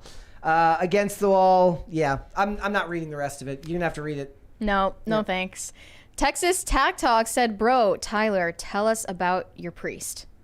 Oh, my priest who killed himself? What is this? Oh, yeah. People like this. Yeah, my priest killed himself when I was 8 years old, and it's been haunting me ever since. I brought it up on Tim's show, and I realized in therapy the other day, man, where my blowjob's that bad. So, that's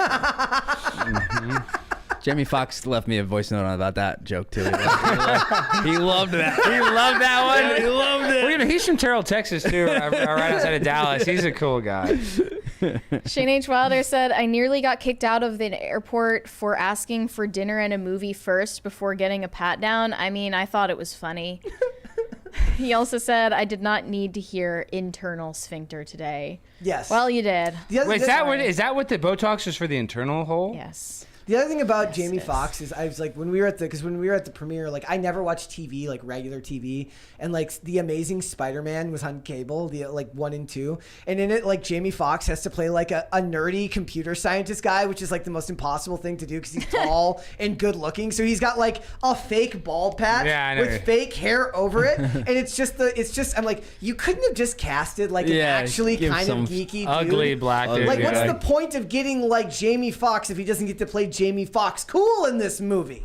Well, he becomes cool, right? When he becomes a villain. But by then he's like, he's all blue and he's not actually Jamie Foxx. It's like they kind of did the same thing in the movie Collateral, where he plays the timid. Yeah, that's the role I was thinking. Yeah. Too bad black people don't get cast in anything in Hollywood. No, there's just there's no representation. Well, it's funny you say that. Now that there was a time when it was probably hard to be a black man in Hollywood. And now it's I'm just saying now you're going through with it. It's sad how it's cyclical. You don't punish people for things they weren't a part of. Of course. But also in comedy, people will say that, and that's not true at all. Black comedians have been at the top since the beginning. From the beginning, I agree. They still are. I agree. They still are. Well, the only reason I say this is like, what is it? We were talking earlier about the Wayans and like, Don't Be a Menace in South Central or Drinking Your Juice in the Hood. There's like a lot of famous, black actresses from that, but they still don't get the respect for what, that's Jim Carrey got his break from In Living Color. In Living Color, yeah. So there you go. A bunch of black, like a mostly black cast were like, well, let's help this white guy out. Yeah, that was great. 30 years ago. And they were smart. I mean, they could recognize how talented he was. Yeah. His Vanilla Ice impression is just spot on. Good. Fire Marshal Bill, dude. He's the Fire best. Marshal Bill. I could do a little. Yeah. You look like him right there. DD Megadoodoo97 said, sorry I missed your guys' 500th episode, but wanted to say congratulations on the milestone. Came to simp for Mary, but now come for the content. Great. Hope you stay. Olivia Claire said, Brett and Tyler in Daily Wire Snow White. Let's go. I would gladly play a dwarf. A dwarf, you would. I can do that. I'm happy to do that. Just be clever with the angles and yeah. DC&C said, Tyler, please do a Rick and Morty impression. Oh my God! We'll do this for £5 from the UK. I need to hear it, man. Yeah, I was up all night. I had never watched the show before that. Are you able to? No, let me play something. You need an example? You can move on. Yeah. I'll see if I can. Let's see if you. Wait, I might be able to find my audition. Olivia Claire also said. I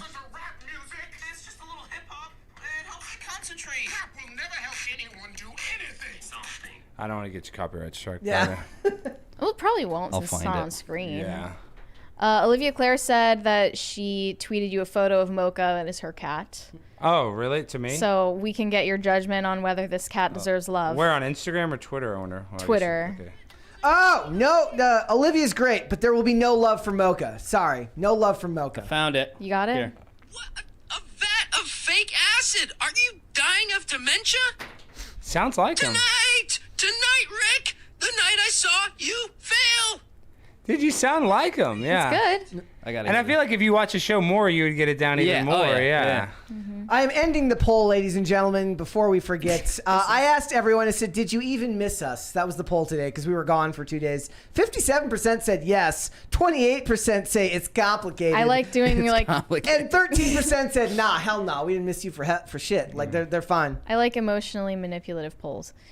Michael Beacon said Nightcrawler is now a lesbian baby.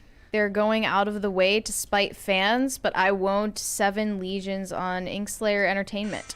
I am very glad, seeing all the stuff that's going on with Doctor Who, I'm very glad that I don't care about Doctor Who right now, given all the... Well, because now Doctor Who's a black dude, so that's bad. No, you'd have to watch it, the new special. Now it's Doctor Who? Yeah. It's Doctor I'm Who? glad Doctor that I don't Who? care. Shane H. Wilder said, thanks, Alex and Tyler. You have provided me with some new material for PCC memeing. Some meme material, if you will. I'm sorry, I'll get my coat. I have no doubt that Shane will pull many memes from this. Joel Xline said, I will next time. I saw Hannah Claire the next day at Weiss too. LOL, I live a half mile from there. My wife and I bought in 2016, so we're not stalking the Castle Crew, I swear. We're gonna need to check just to make sure that you didn't just like move out here to see what was going on with stuff.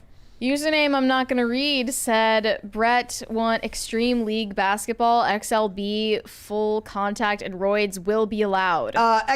Baseball. Yes, I do want full contact. Baseball. Yeah, like, you know how like you can deck the catcher if he's in the way? You should be able to deck every player if they're in the base path. I think you can. I think you can knock over the second baseman or if they're in the base path. Yeah. I think it should be encouraged. Encouraged. Albert Bell did it. There's a funny video of Albert Bell doing it, knocking over the second baseman. I reposted like one like from the other weekend. It wasn't even from a pro league. It was from the Dominicans or something. And this dude just gets absolutely just at home plate. Yeah, and then the comment section's just a disaster zone of people who are like, he was clear, because there's nobody more like anal retentive than baseball fans who are arguing about the rules, and it's just a shit show. And this dude just gets drilled. Before we go, who cleans up all this, bro? We do.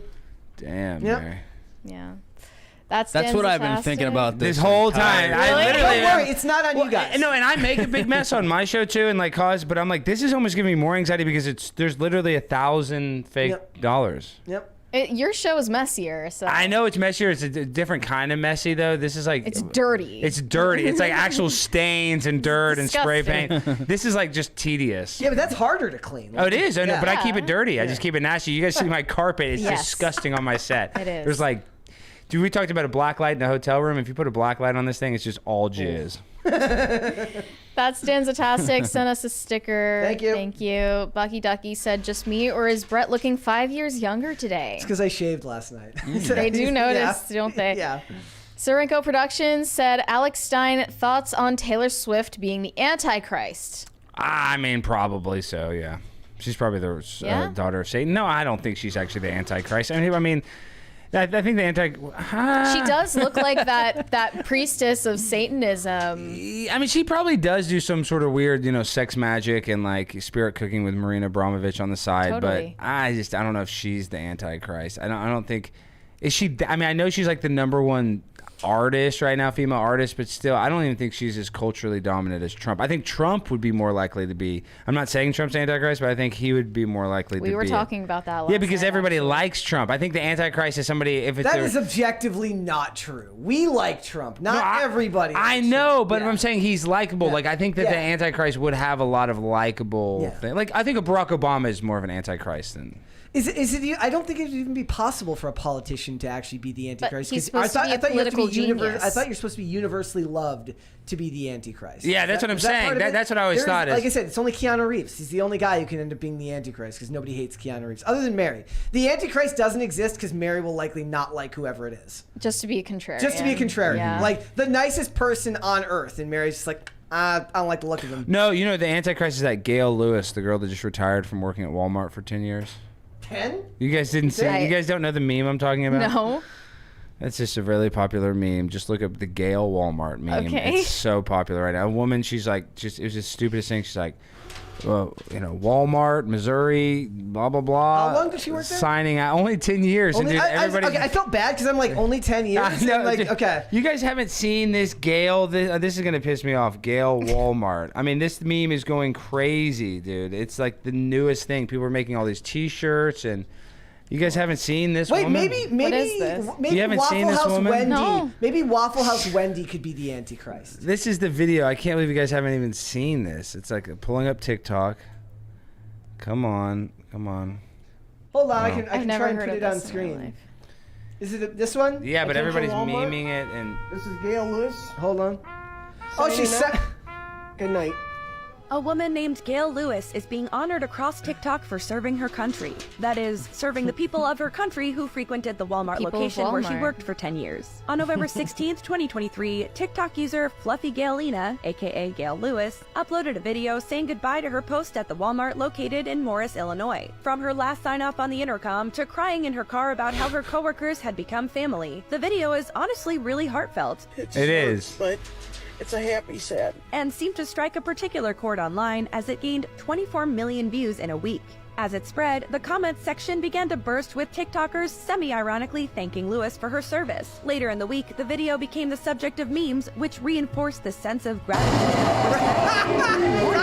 Okay, that's enough, Gail. Crisis Party! Crisis Party!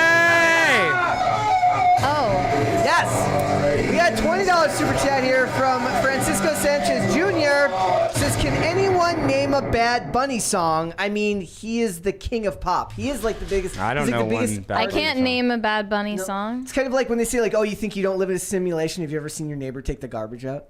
Or carrying the groceries. Yeah, or carrying their groceries. That's what it is. Why is it going off again? Broke. Yeah, Okay, it's that's wait, is that what it's? Yeah, it's you've taking never in the seen your groceries? carrying the groceries. That's true. Joy Westbrook said, "Here's 5 for Crisis. Thanks, y'all. Excited for Lady Ballers." Not That John Stewart said, "Hostage Party. Let's go." We're getting there. We're almost at the Purpill said, "Chat Rat." Chat Rat. Courier626 said, "Stay a while and listen." They're starting to play music downstairs. I know. I wonder if you guys can hear it. Probably not. Can anybody in the stream right now hear them downstairs? Yeah, let us know. Shimmy Shelley said, "Jamie Foxx's Wanda on In Living Color. That is all." So funny. So good. Bucky Ducky said, "Couldn't place it, but shaving makes sense. Looking good." Yes, it was too much. Introverted Banshee said, "Hostage Party. Does Tyler have a podcast?" Do you? The Tyler Fischer Show. Yeah, I only do episodes when I feel like it. I mean, that's kind of the best. That's the best thing. kind. Yeah. You're busy. So, you got stuff to do. Yeah, the Tyler Fischer Show. It's on YouTube.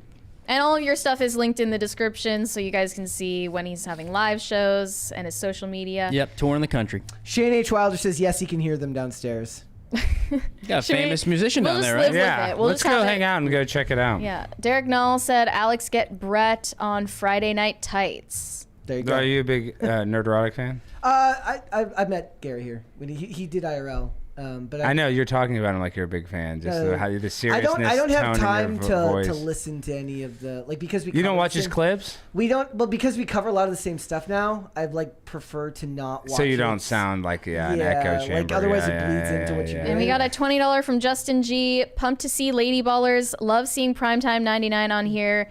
You still dating AOC? I wish. I'm suing her though. There you go. I am. Are you really? Yeah, for her to unblock me. And you have a Supreme Court case. It got attached to Trump's Supreme Court case. Then they're going to wait to decide on our case once we get the ruling from that. But we filed it in federal court, and I'm not even asking for money. I'm just asking that she unblock me. And we've been talking to her attorney, and she said she would agree to unblock me, but I have to sign a piece of paper saying I'll never confront her or go to any of her political events again. And I'm not signing that. So yeah, that's real. We got another one, $20 from High Voltage 75. Late congratulations for 500 episodes because I missed the live show.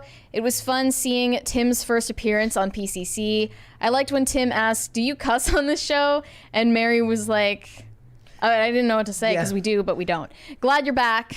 I try to leave it out of like if it's a new segment, I try to leave it out because you can get the immediate demonetized. Yeah, like if it happens in the first 7 seconds or something. We were well. I try not to cuss, but sometimes it just happens. Yeah. I just say it not meaning to. But I try to limit my cuss words on my show too. Like I don't start a segment with "All right, you sons of bitches, let's get going," because that's gonna end up getting that soon. Yeah, it's just. And Grofty said, "When 4 great personalities combine, you get an awesome podcast." Perfect. We're almost at a fifth crisis party. I don't know if that's gonna happen before the show's over, but all right, guys. Before we go, would you hit the like button on this video and would you subscribe to this channel if you have not done so already? Please, thank you so much for that. Alex, first, tell everyone where they can find you. Guys, go watch my show, Primetime with Alex Stein, on YouTube, Blaze TV, and just watch that show. I'd appreciate it. Perfect. Tyler. TylerFisher.com for a list of my touring. I'll be touring all around the country starting January. And Lady Ballers is coming. And Lady Ballers is coming out. 8 And look out p.m. tonight. Bircham, I think, is coming out next week or soon. Perfect. Cool. Mary, where can they find you? You can send me validation on Instagram at Mary Archived, or you can send me hate on X. That is also Mary Archived. Perfect. And we got one more here from Shane H. Wilder. He says, "Does this count as a crisis party if it's caused by the guests?" I don't get what that means. Does anyone get that? No, I don't know. And then we got one more here from Bender McSimpson. Says, "A little late, but congratulations on 500. Thank you so much." And We're getting more and more. Yes, and from High Voltage 75 says, "Who can do more push-ups, Brett or Stein?" Should we do that live? You could probably do more. I mean, I can literally. Boxing, I was doing like 20, but after 20 push-ups, I can do 20, but I'm dead. The back starts to go at that point. But I can do 20. And one more here from Bucky Ducky says, "Number 5, let's go. It was okay meeting you, Alex." Oh, okay. He met you just somewhere. okay. It was just okay. Yeah, it was just kind of. People do have a false reality of what they think it's going to be like when they meet me, though. They're always surprised that I'm taller than I look like in my content, and yeah, I don't know. It's hard to. I feel like I don't give somebody that's like, oh, I'm a supporter of you or I like you. I don't know. I feel like I'm awkward or something. I don't give them the love that they want sometimes. There's also like for me, like when we were at the event, right? Like that type of, after like not sleeping, I'd like slept like 5 hours in 3 days because with traveling, and so we had the 500th episode, and I'm already like that type of socialization is always very difficult. Like when it's in these crowds and stuff like that, and it just felt 100 times worse during this event. Like, just couldn't do it. Like I was like, I felt like I was having very, very difficult We've got an conversations that interesting should one. be easier. Yash said, Alex, what's your body count? What is my body count? A lot. I'm not even just saying that. I mean, yeah, I mean, I'm probably not 100, but I mean, I'm just trying to think. If I'm thinking, not even close to 100, but like, I mean, at least 30 or 40. And then, okay. Is that bad, Mary? Yeah. Because I'm just Wait, trying to is think. that a lot? Yeah. Yeah, because it's not that I bang so many, but yeah, I mean, I'd say like 2 a year for at least for the last 20 years. I'm since way I've been over banging. 100. That's, oh, you're way over 100? Way Yeah, over. yeah. I mean, I'm at like, I don't know. I don't remember. How old are you? What? I'm your age. I'm exactly your 36? age. Yeah, 37. I just turned 37 last month. But my point is, yeah, I mean, I don't even keep track because there's been like one night stands and so much weird stuff. But yeah, I mean, I'd say over 40. Probably under 100. You banged over 100 hoes? Yeah, I mean, I've been single New York for a long City. New York I know. City. Well, see, I've had a lot of girls. I was on Tinder during the height of Tinder and it was a lot of girls messaging going. You're always complaining that girls don't want to sleep with you. You've been to 100 hoes. That's I'm a not lot. complaining about that. Oh, okay. Yeah, I guess you haven't. no. I guess you complained about dating. Yeah, you're right. Yeah, you're right. It's getting harder today. It is. Different You're the man, dude. You got the swag. I'm not. I did not. No way I've broken 100. All right, guys. Before we go, again, hit the like button on this video. Subscribe to this channel if you have Oh, not and I forgot done to so say, already. our review is coming out later tonight at the exact same time as Lady Ballers is coming out, 8 p.m. Eastern. And you're going to be seeing soon our interviews with people who were in the movie when we were at the event. Not sure exactly when that's going to come out, but it'll be soon. Yep. And one more from Bucky Ducky says, a lot. 304s on stream tonight. Seriously, we got some 304s. Hoes. Are the hoes here? Because I'm here. You know, I bring the Technically, hoes you're the out. hoe. You two are the hoes. Y'all right ran here. through. Y'all We're the the hoes. hoes, yeah. All right, guys. If you'd like to follow me, you can follow me on Instagram and on Twix at Brett Dasovic on both of those platforms. PCC is here 5 days a week when we're not out of town. Monday through Friday, 3 p.m. Eastern Standard Time, noon Pacific. Amazon Music, Apple Podcasts, Pandora, and Spotify if you would like to listen to the show rather than watch. And if you'd like to follow the show on social media, we are on Twix at popculture_show, Facebook and TikTok at Pop Culture Crisis, Instagram at Pop Culture Crisis Pod. You will get that fifth crisis party in the post-credit scene. We will see you guys on Monday. Later. Bye.